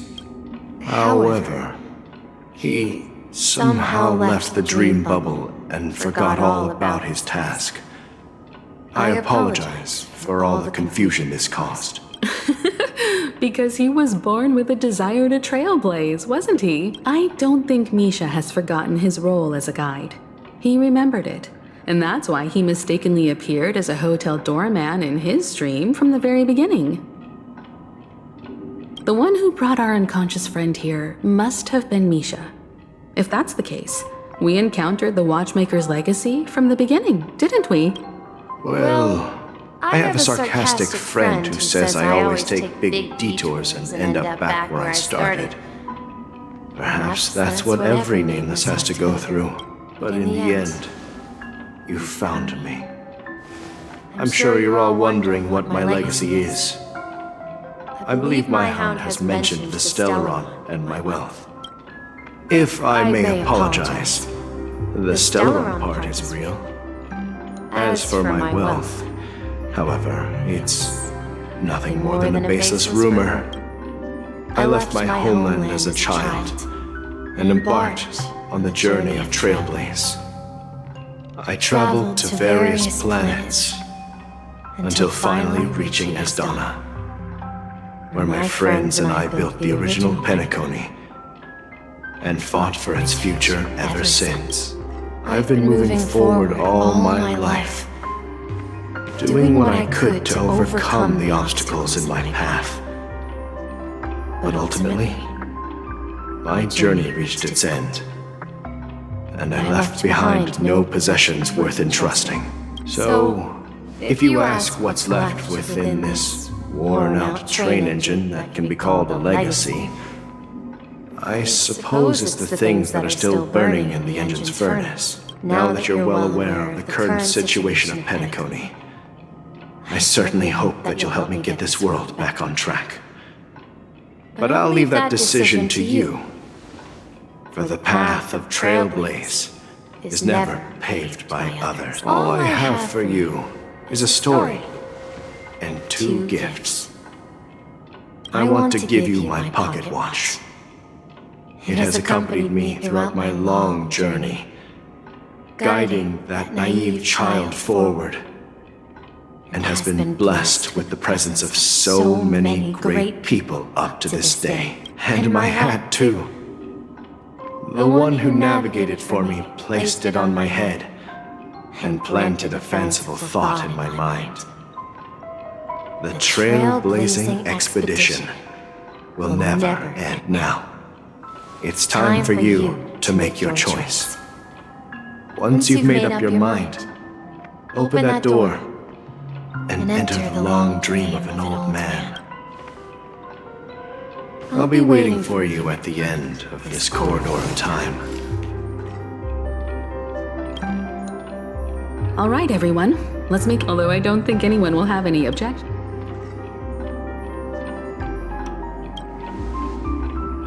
Of course. In that case, then let's proceed together to...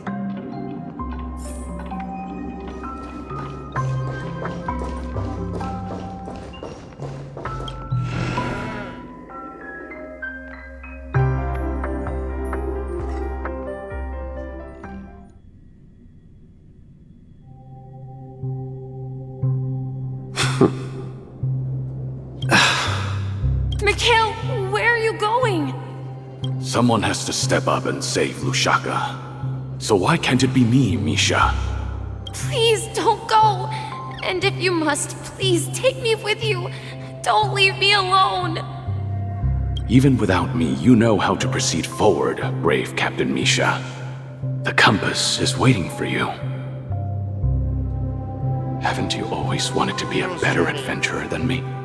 Now go! Board that train and start your journey! Where are you going, Mikhail? I'm going to clean the floor in the parlor car. I've promised the conductor. Wait, first tell me, did you fix this watch? Yeah? I know what it looked like before. Its chain was broken, the back case torn, and the marks on the dial all worn out. How did you manage to fix it? Well, it's hard to explain, but I knew it could be fixed. It's the hands, Mr. Amundsen. Its hands were intact and pointing in the right direction, so I knew there would be a way to fix the rest. I see. You'll work with me from now on. Haven't you always wanted to tinker with this train? You're its mechanic now. As for the conductor, I'll do the talking. But I only know how to fix watches. Don't worry. You've got what it takes. I'll teach you what you need to know. Where are you going, legwork? It's time to head to our next stop.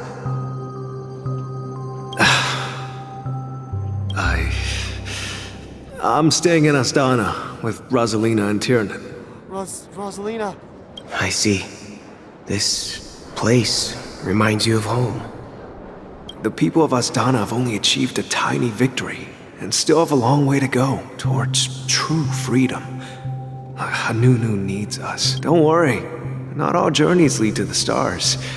Even if I leave the Express, our path of Trailblaze will continue. Yeah. I knew you wouldn't stay on the Express forever. Leave in peace, my friend. And, take this with you. This is Mr. Amundsen's hat. When he departed, he said he would leave it to his best student,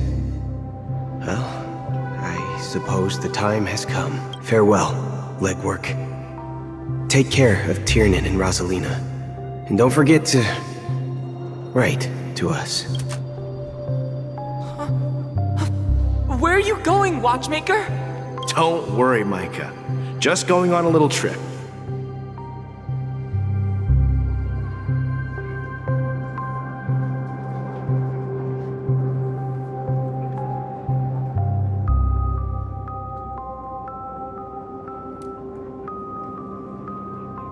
Someone has to be at the forefront of the interstellar frontier, and I'm the only former nameless in Penacony. So why can't it be me? This does sound a little bit more about capitalism, but whatever. Because you're all we have! Have you forgotten about Tiernan? The cosmos is way more dangerous now. What will happen to Penacony if we lose you too? But what will happen to Penacony if we don't find a way out? Tiernan. How could I ever forget him? I've spent countless sleepless nights asking myself why I didn't go with him back then. We Nameless won't stop. Don't worry, Micah. It's just a matter of getting back to my old profession. Just wait for me to come back. But if, and it's a big if I don't come back in one piece, then you'll become the next Watchmaker. Where are you going, old man? Oh, you're here. Answer my question. What are you up to? Relax, Gallagher. I just came up with a great idea. Wanna hear it? Oh, come on. Aren't all your ideas just ways to get yourself killed? I may be blunt here, but you're the last remaining hero in Penacony. If you die too, the secret of the Stellaron will go to the grave with you. Yes, I'm afraid there's no way out in Penacony, so I'll have to consider alternatives beyond Asdana. We'll organize a festival using the Watchmaker's legacy as a facade and send invitations. So, a desperate struggle against the family? Desperate? Don't we have you here, my friend? This task is challenging, but what hasn't been challenging for us along the way? Well, whatever you do, remember, make sure to send an invitation to the Astral Express. Misha! Where are you going? Oh, it's you, Clocky. Take me to Dreamflux Reef. Last night, I had a long dream about the day we met. I want to write down that dream. Write it down? Why? Oh, so I won't forget it. Do you remember how you got your name, Clocky? Of course! You told me that when you were a kid, you lived in a room full of clocks. Those wall clocks and pocket watches grew up with you and were your best friends. Yes, but what I didn't mention was there's a funny misunderstanding behind it. I was a kid, and there was always a special pocket watch in my memories. It was with my grandpa, guiding him on his sea voyages and leading the way in his every adventure story. I wanted to have a pocket watch like that too. And that's when you appeared in my dreams. So this is an archetype of the clock. So here's an archetype. I guess the archetype of the clock, that's interesting. I mean, that's time going forward, the idea of the future. Yeah. Every night, we boarded the compass and set sail together.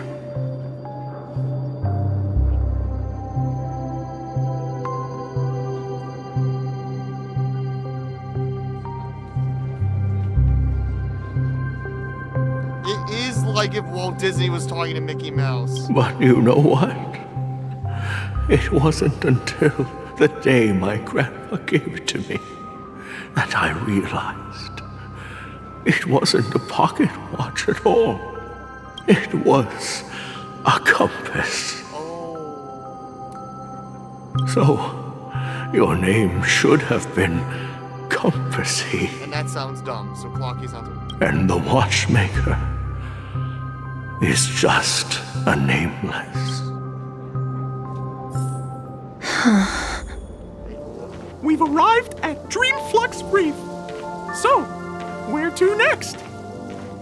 You know, Clocky, I don't think I'll be going anywhere else.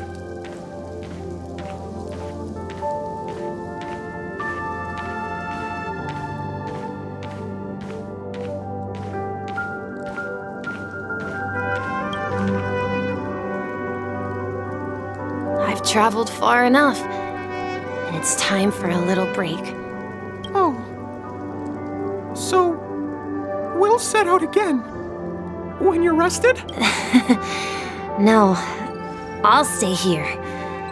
And then, this is where it ends. This is... where it ends? What do you mean, Misha? You told me that the trailblazing expedition would never end. Yeah, that's what I said.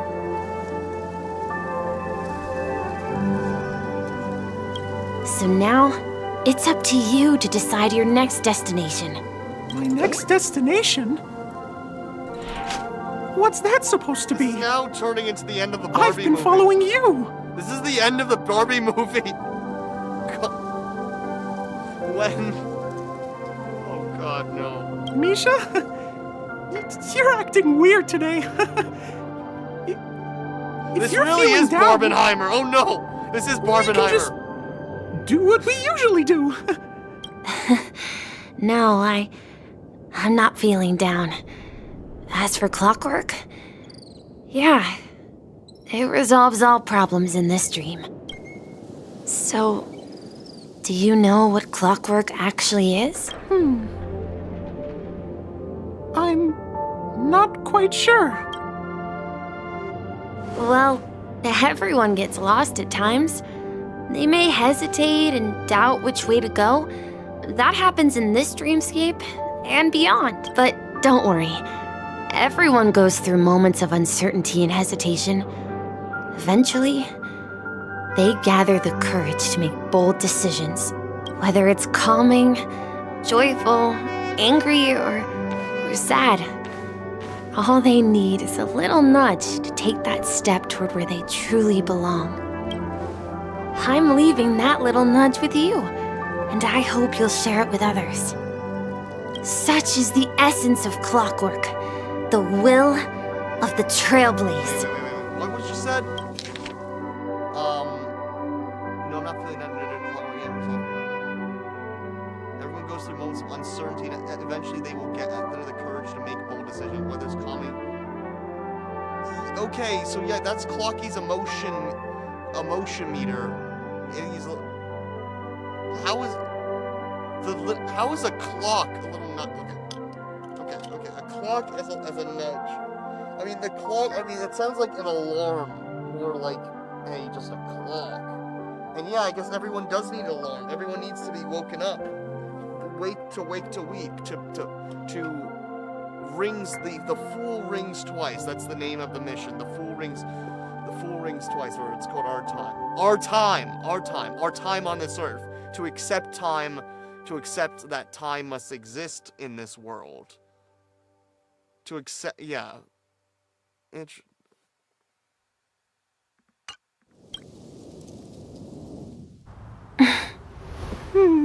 Clocky's hands spin around non-stop, indicating confusion, frustration, and weakness. But ultimately, people still need to move forward. Just like your hands, always pointing ahead. This is where my journey ends. From now on, it is your path to walk. Trailblazing means taking paths your predecessors forswore, and venturing even further. The Penacony and Mikhail's dreams. does not belong to order.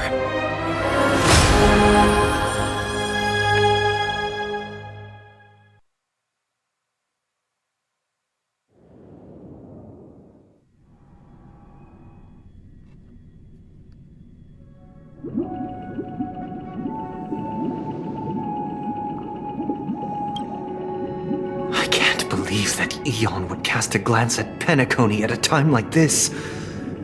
Is it because of the resonance from the legacy of the Trailblaze?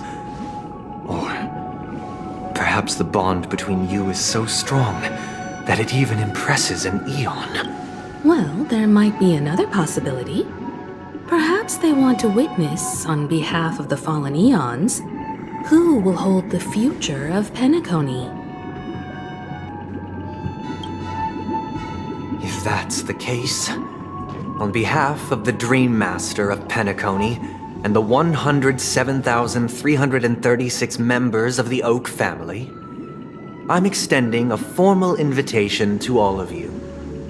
I'm cordially inviting you all to the Penacony Grand Theater to participate in the upcoming Charmony Festival. And, of course, you won't be in the audience, but on center stage.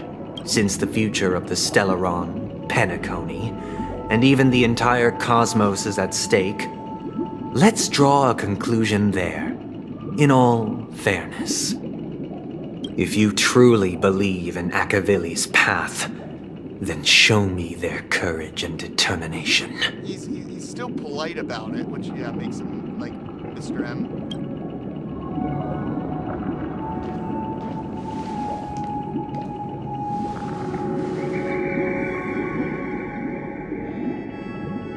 And... oh, we just got Harmony.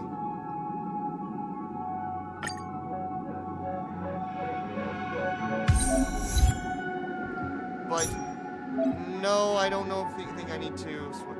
I have to switch? Okay. I'm pretty happy with the with Sparkle's armor. Fine, I guess we'll do a trial.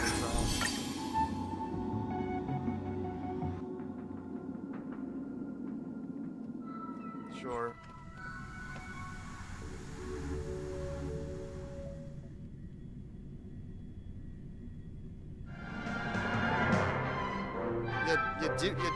Did we just not get a hunt blessing? Did we seriously just not get a hunt blessing?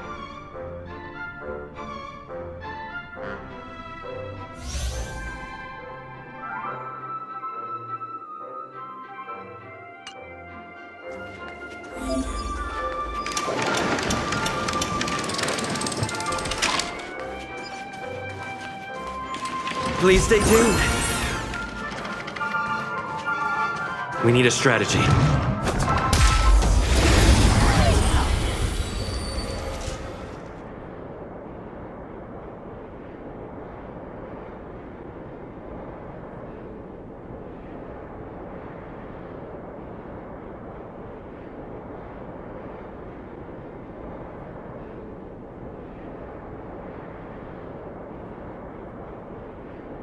Okay.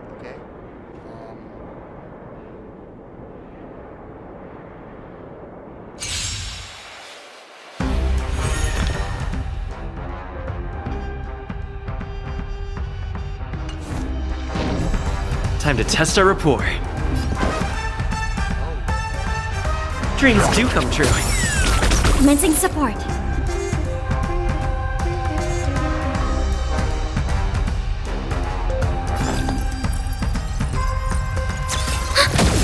Do you admit this crime? Step up, let's see ya!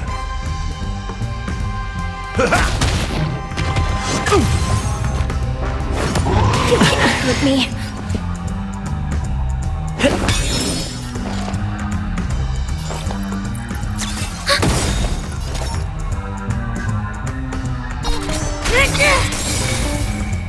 By the order of the Ten Lords, execute the Marastruck!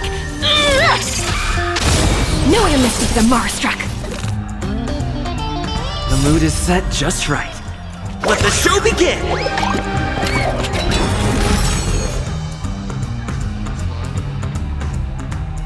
Did the rhythm get messed up? Life's like a good brew, my friends. Indulge yourselves! Let's improvise. It ain't over. Enemy data secured.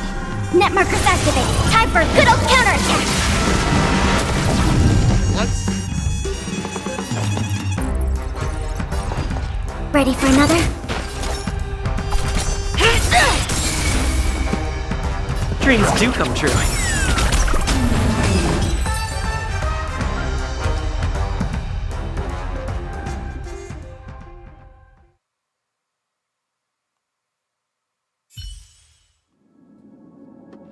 Alright, well, I will take my 3 more gems.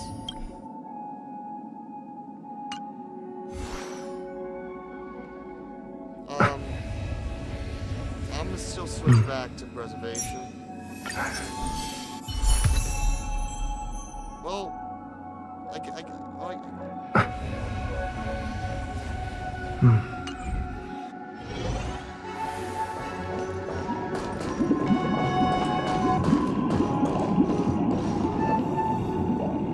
Does that mean he wants to fight us during the I'm afraid so. This is weird. Aren't arc villains usually plotting some dirty conspiracy in the end? But he actually said something like, "In all fairness." Could it be that he's underestimating us? Well, in my opinion, Sunday is deeply committed to his own philosophy and genuinely wants to prove that the Order is right. I sensed a strong conviction and a desire for dominance in him. Maybe he won't accept the outcome unless he wins fair and square. That's why he'll give it his all in the upcoming battle. Yeah, you're right. We've even dealt with a Lord Ravager of the Destruction, so a follower of the Order won't be a big deal. Anyway, we can't leave the Stellaron unchecked. This is about trailblazing a bright future for Penacony and fulfilling Mikhail's and his predecessors' long-cherished wishes. Now that we've taken up the mantle, we can't afford to fail them. However, the same applies to the Order. Their plan didn't materialize overnight, and they have the profound collective consciousness of the planet of festivities behind them. Consciousness control if you say.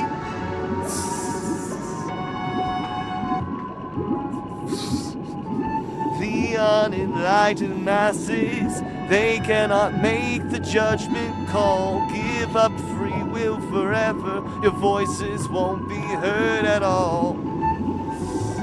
A desire to dream, to slumber and escape reality. All those hidden emotions have given birth to the sweet dream of the Order. They've harnessed the will of an entire planet to create an eon. This confrontation is far more complicated than a simple power struggle. To secure Penacony's future, fighting on the stage alone is not enough. What do you mean? Are you not coming with us? I believe Firefly is trying to say that she's heading off to another battle.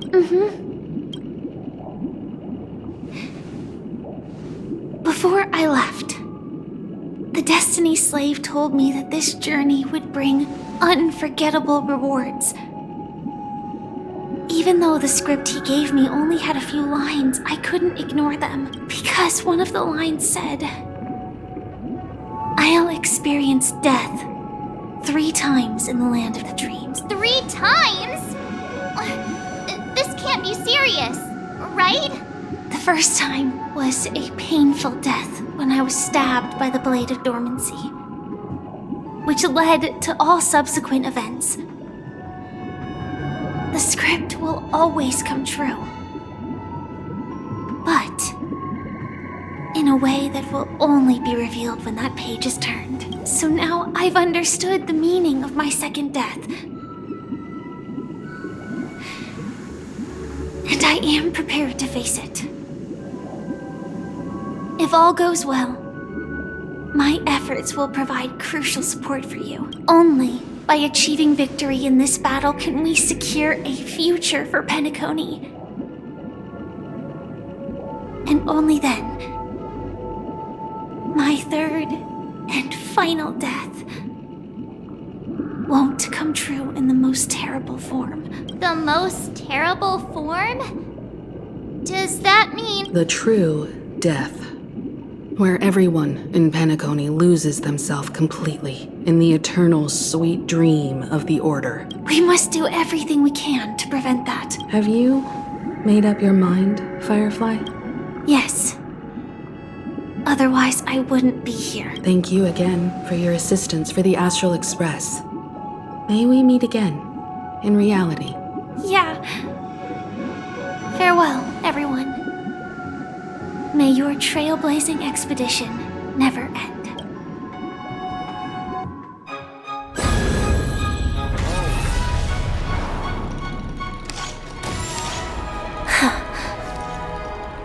I dreamed of a scorched earth. Everyone, are you ready? A new shoot sprouted from the earth. It bloomed in the morning sun. It whispered to me. Like fireflies to a flame, life begets death. May we meet again in reality.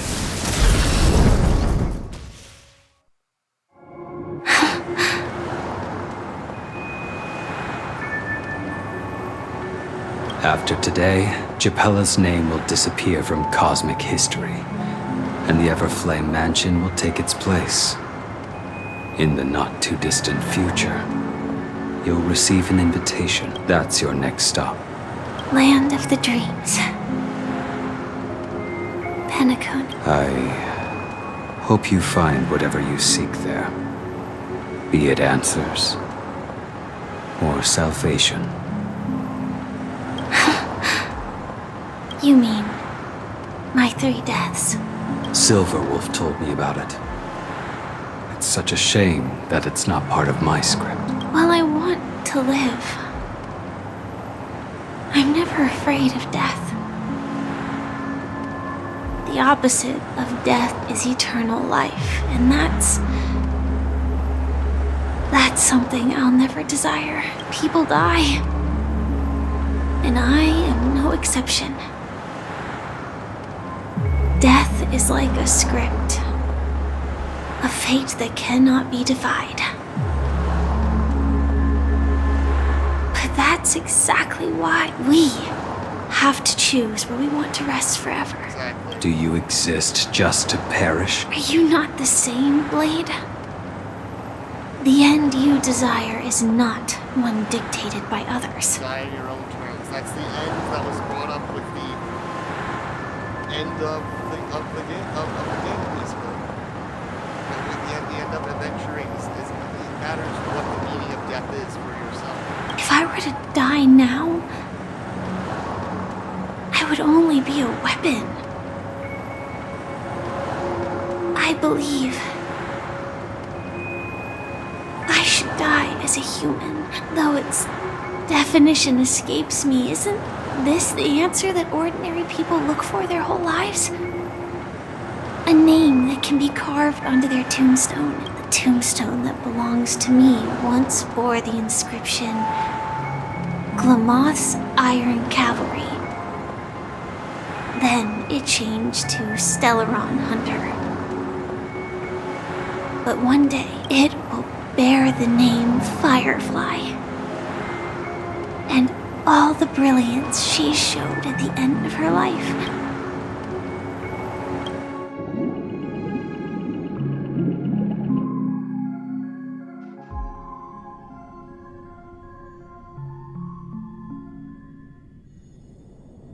That's quite unexpected, old man. Who would have thought your crazy plan would actually work? Do all you nameless fools just act on a whim? I can sense that this false sweet dream is coming to an end. The nameless may be young, but they had the ability to achieve this goal. Just like you did in your time. It's a shame you won't be able to see it firsthand. Maybe I won't either. Once something fictional is seen through, it ceases to exist. Yeah, not just those nameless. Even Mr. Wings is just like you. Stubborn, won't listen or give up, no matter what. Well, fate is unpredictable, I guess. If we weren't bound by those cursed paths, maybe we could have had some good talks. But in the end, we managed to do it. And now we can find solace. Remember how those idiots cursed us? They said, "Go to hell, you worthless traitors." Well, I don't know if they really meant it, but if longing for freedom means going to hell, then I'll be joining you soon, you fool. Let's get together and have supper again in hell. The Last Supper in hell. Oh, I almost forgot. Here's to you. A glass of hello and goodbye, Trailblazer, to the imperfect tomorrow. Damn, to the imperfect tomorrow. Wow.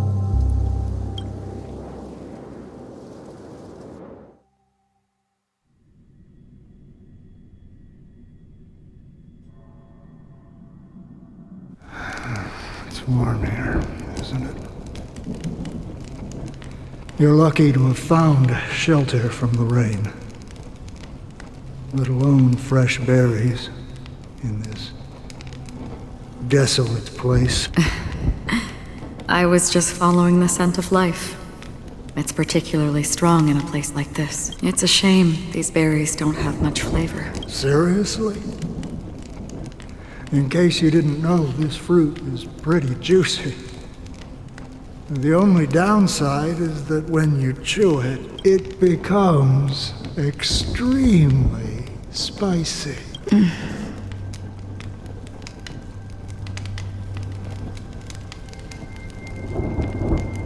Have you lost your sense of taste? I can still taste certain things, like a faint sweetness. Before coming here, I stopped by a place called Orkron. It had barren cliffs and nights lit by bonfires. The flavor wasn't exactly sweet, but it left a lasting impression. When I think back on my past, I realize that what's tying everything together isn't the big events, but rather these small yet unforgettable moments. Exactly what makes life worth living.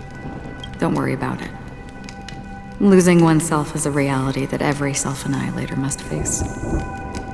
At least I haven't completely lost my senses and memories yet. Well, congratulations on adding another footnote to your journey. By the way, are you always alone? No, I had a companion in Orkron. She's a short, nameless girl who aspired to explore IX. She always said she'd walk a path deeper and farther than Akavilis. Quite an ambition for such a small girl. She became stagnant water. Well, my condolences. Condolences. I don't need them. The girl left with a smile. She never regretted her choice and most definitely wanted me to say goodbye with a smile. That's proof that you're grieving for her. Or perhaps I'm just afraid. Afraid? I rarely sense that emotion from you. What do you fear? I'm afraid I'll forget the 30 days I spent with her, just like all the other days in my life. Most of them have already washed away with the rain, disappearing into an unseen realm. I fear that those vivid red memories will fade away too. There isn't much color left. And besides this faint, warm red, there's almost nothing. Hard to imagine. A ranger accustomed to bloodshed, destruction, and chaos finding warmth in the red color. Because I have experienced this warmth many times. Long ago, I promised someone that I'd bring it to more people. And that for every remaining moment of my life, I'd strive for a better ending for all. As long as this red color still lingers, I have a chance to fulfill that promise. It represents a burning fire, a blooming flower, the berries in this cave, and life itself, fleeting yet still dazzling. In the end, it will lead me beyond the horizon of existence. And on the other side, I will cut off nihility. I will end nihilism. The one blessed by the sleeping nihilism. and shapeless is considering how to kill them. That's truly pure nihility. But you're right about one thing. After spending so much time near this stagnant water, only when I look at this vibrant red fire do I realize that I'm still alive. When will this rain ever stop? Perhaps when the sorrows of the departed have finally quieted down, the sky will clear up.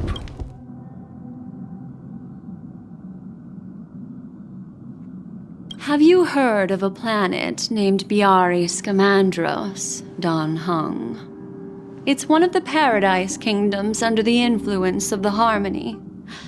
A sought-after wonderland for the inhabitants of the Dardanu Major and Minor systems. Half an Amber era ago, the family held an unprecedented festival there. And after that, everyone on the planet became part of the family. Do you think the same thing will happen on Penacony? Yes. Or how else can we explain it?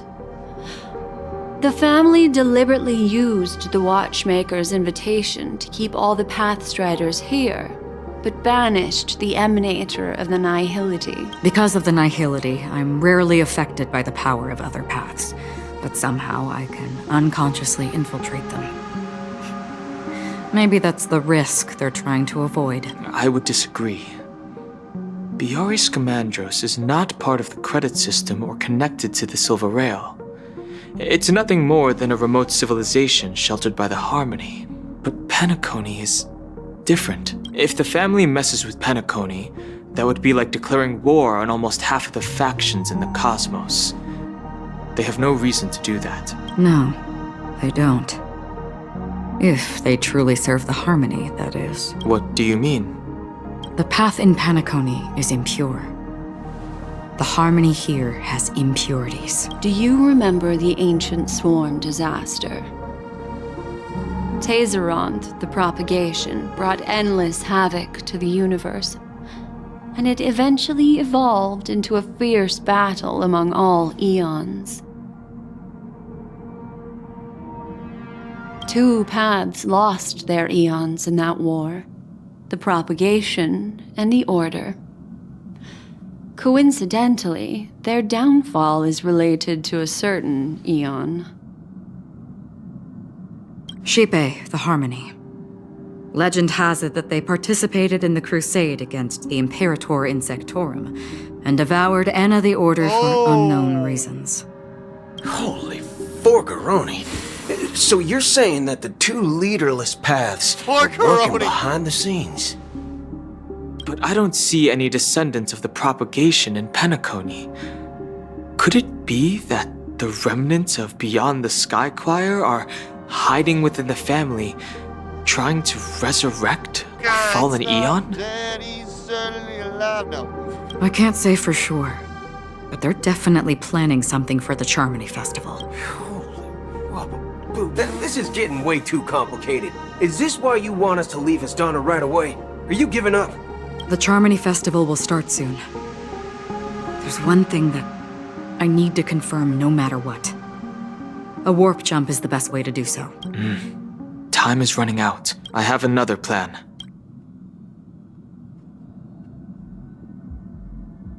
Hold on. Are you thinking of using the Jade Abacus of Allying Oath. Oh, Shen shows actually gonna lead to something. Exactly. The assistance from the lawful Cloud Knights would be enough. Oh, damn! Think it over carefully. You can only use that once oh, right, in your Jing lifetime. Yuan's gonna show up, I forgot. Jing Yuan's gonna show. Oh my god, this is gonna be insane. I have considered it thoroughly. My companions are... They're also once-in-a-lifetime treasures. And what about the next planet? Well, I guess we gotta live in the moment and do it now.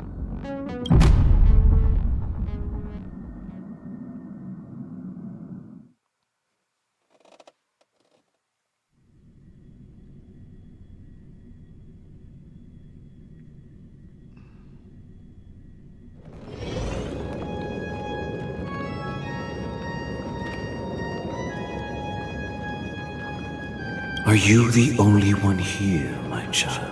The Nameless is quite the diplomat. Our secrets have spread like wildfire within the family. And IPC starships are gathering towards Astana. This is a crucial moment for us. So, where is the chosen one who harmonizes the varied This sounds? is starting to turn into Azure Striker Gunvolt 1 or 3 or 2. Oh, this is just Azure Striker Gunvolt where Singer freaking brainwashes everyone.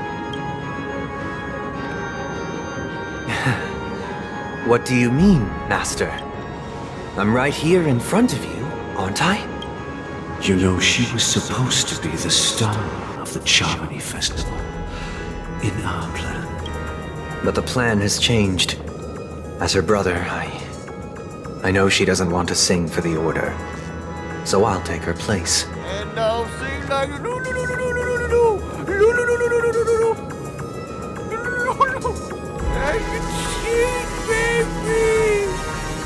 yeah, no, Griffin Puatu, his voice actor, actually can. Is apparently a singer. So. You've always been wise beyond your years. I'm sure you understand the consequences of your choice. If you consider this a betrayal, well, there can't be two suns in the sky. I'll step up and take down the other sun if necessary. Do you believe in karma? Yeah, you're gonna get screwed up. If karma exists, then everyone has their own karma. You have yours, and I have mine. And my karma has nothing to do with you, Mr. Gopherwood. All right. Since you're willing to sacrifice yourself for her, I'll grant your wish. Well, the compromise came sooner than expected. Why? You and your sister were born as twins of the Order. And one of you is destined to follow this path to the end. Is this part of your plan? Of course. You're still as clever as you were when you were a child. The opening is near. Go, my child. Seize the power of the harmony and reveal your karma. I have one final question, Master.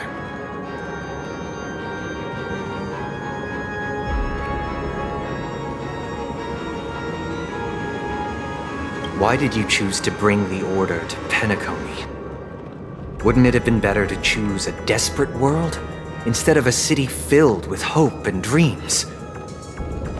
Why? It's for justice, my child. If we lose justice in our hearts, we'll make the same mistake as the Harmony did.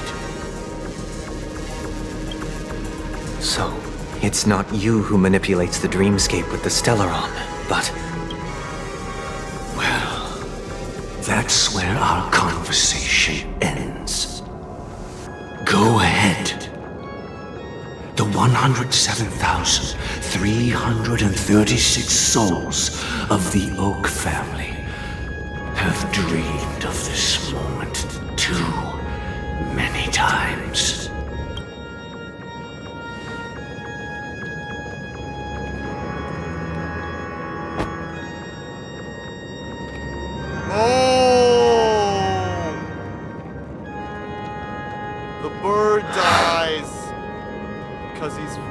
is left out of this. What? I shall ascend to the heavens, becoming the scorching sun, bathed in my light. My people shall flourish, while all evil shall be eradicated.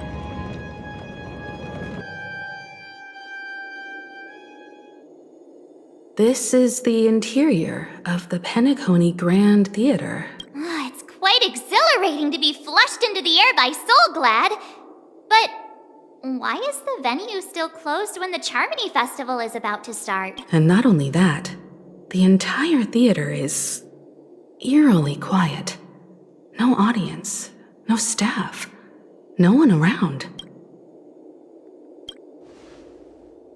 Even if we're late, a grand theater like this shouldn't be completely empty.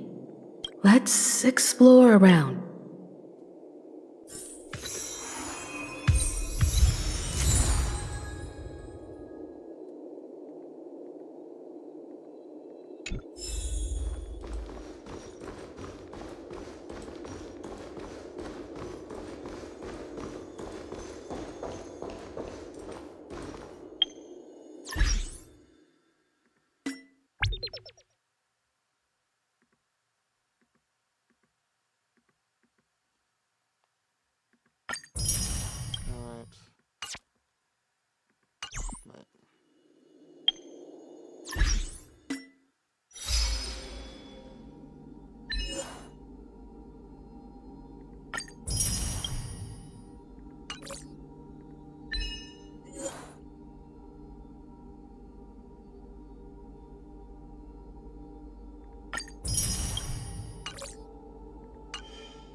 Gosh, the atmosphere here is so creepy and unsettling. Even if there's no audience yet, there should be some staff around. Why is it so silent?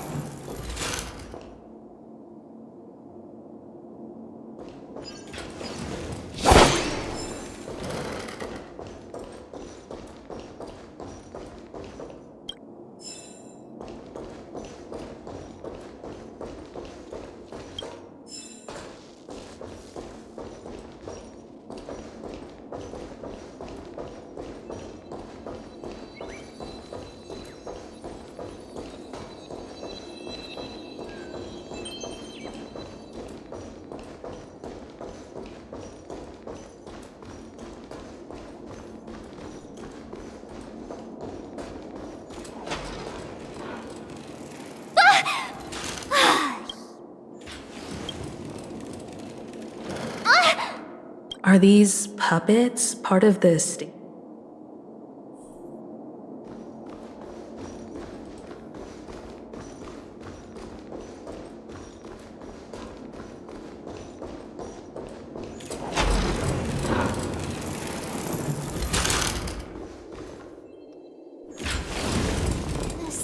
feels... There's no other grand... So Sunday... My apologies for the... I'm waiting for you behind the curtain. Following the Asdana tradition, history is a mirror reflecting the universe's true essence. Let's within it. Let us commence with the dawn. After the Dusk Wars, darkness veiled the sky, and chaos consumed the earth. Enna the Order emerged, destined to restore all existence. That marked the first day.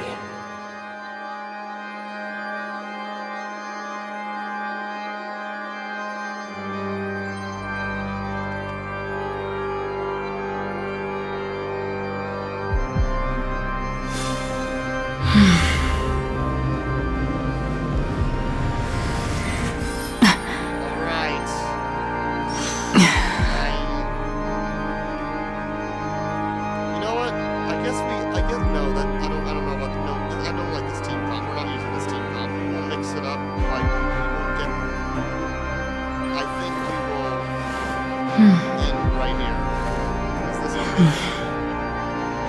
awesome stream.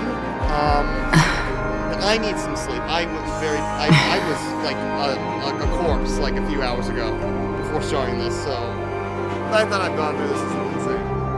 So, with that, I wish you all a good night and happy Mother's Day, everyone. It's Mother's Day now, technically, because I've reached the AM in East Coast. So, we will be back either on Monday or Wednesday. Probably on Monday, but we'll see. And this might conclude on Monday. If not, we'll do on Wednesday. So, everything, peace.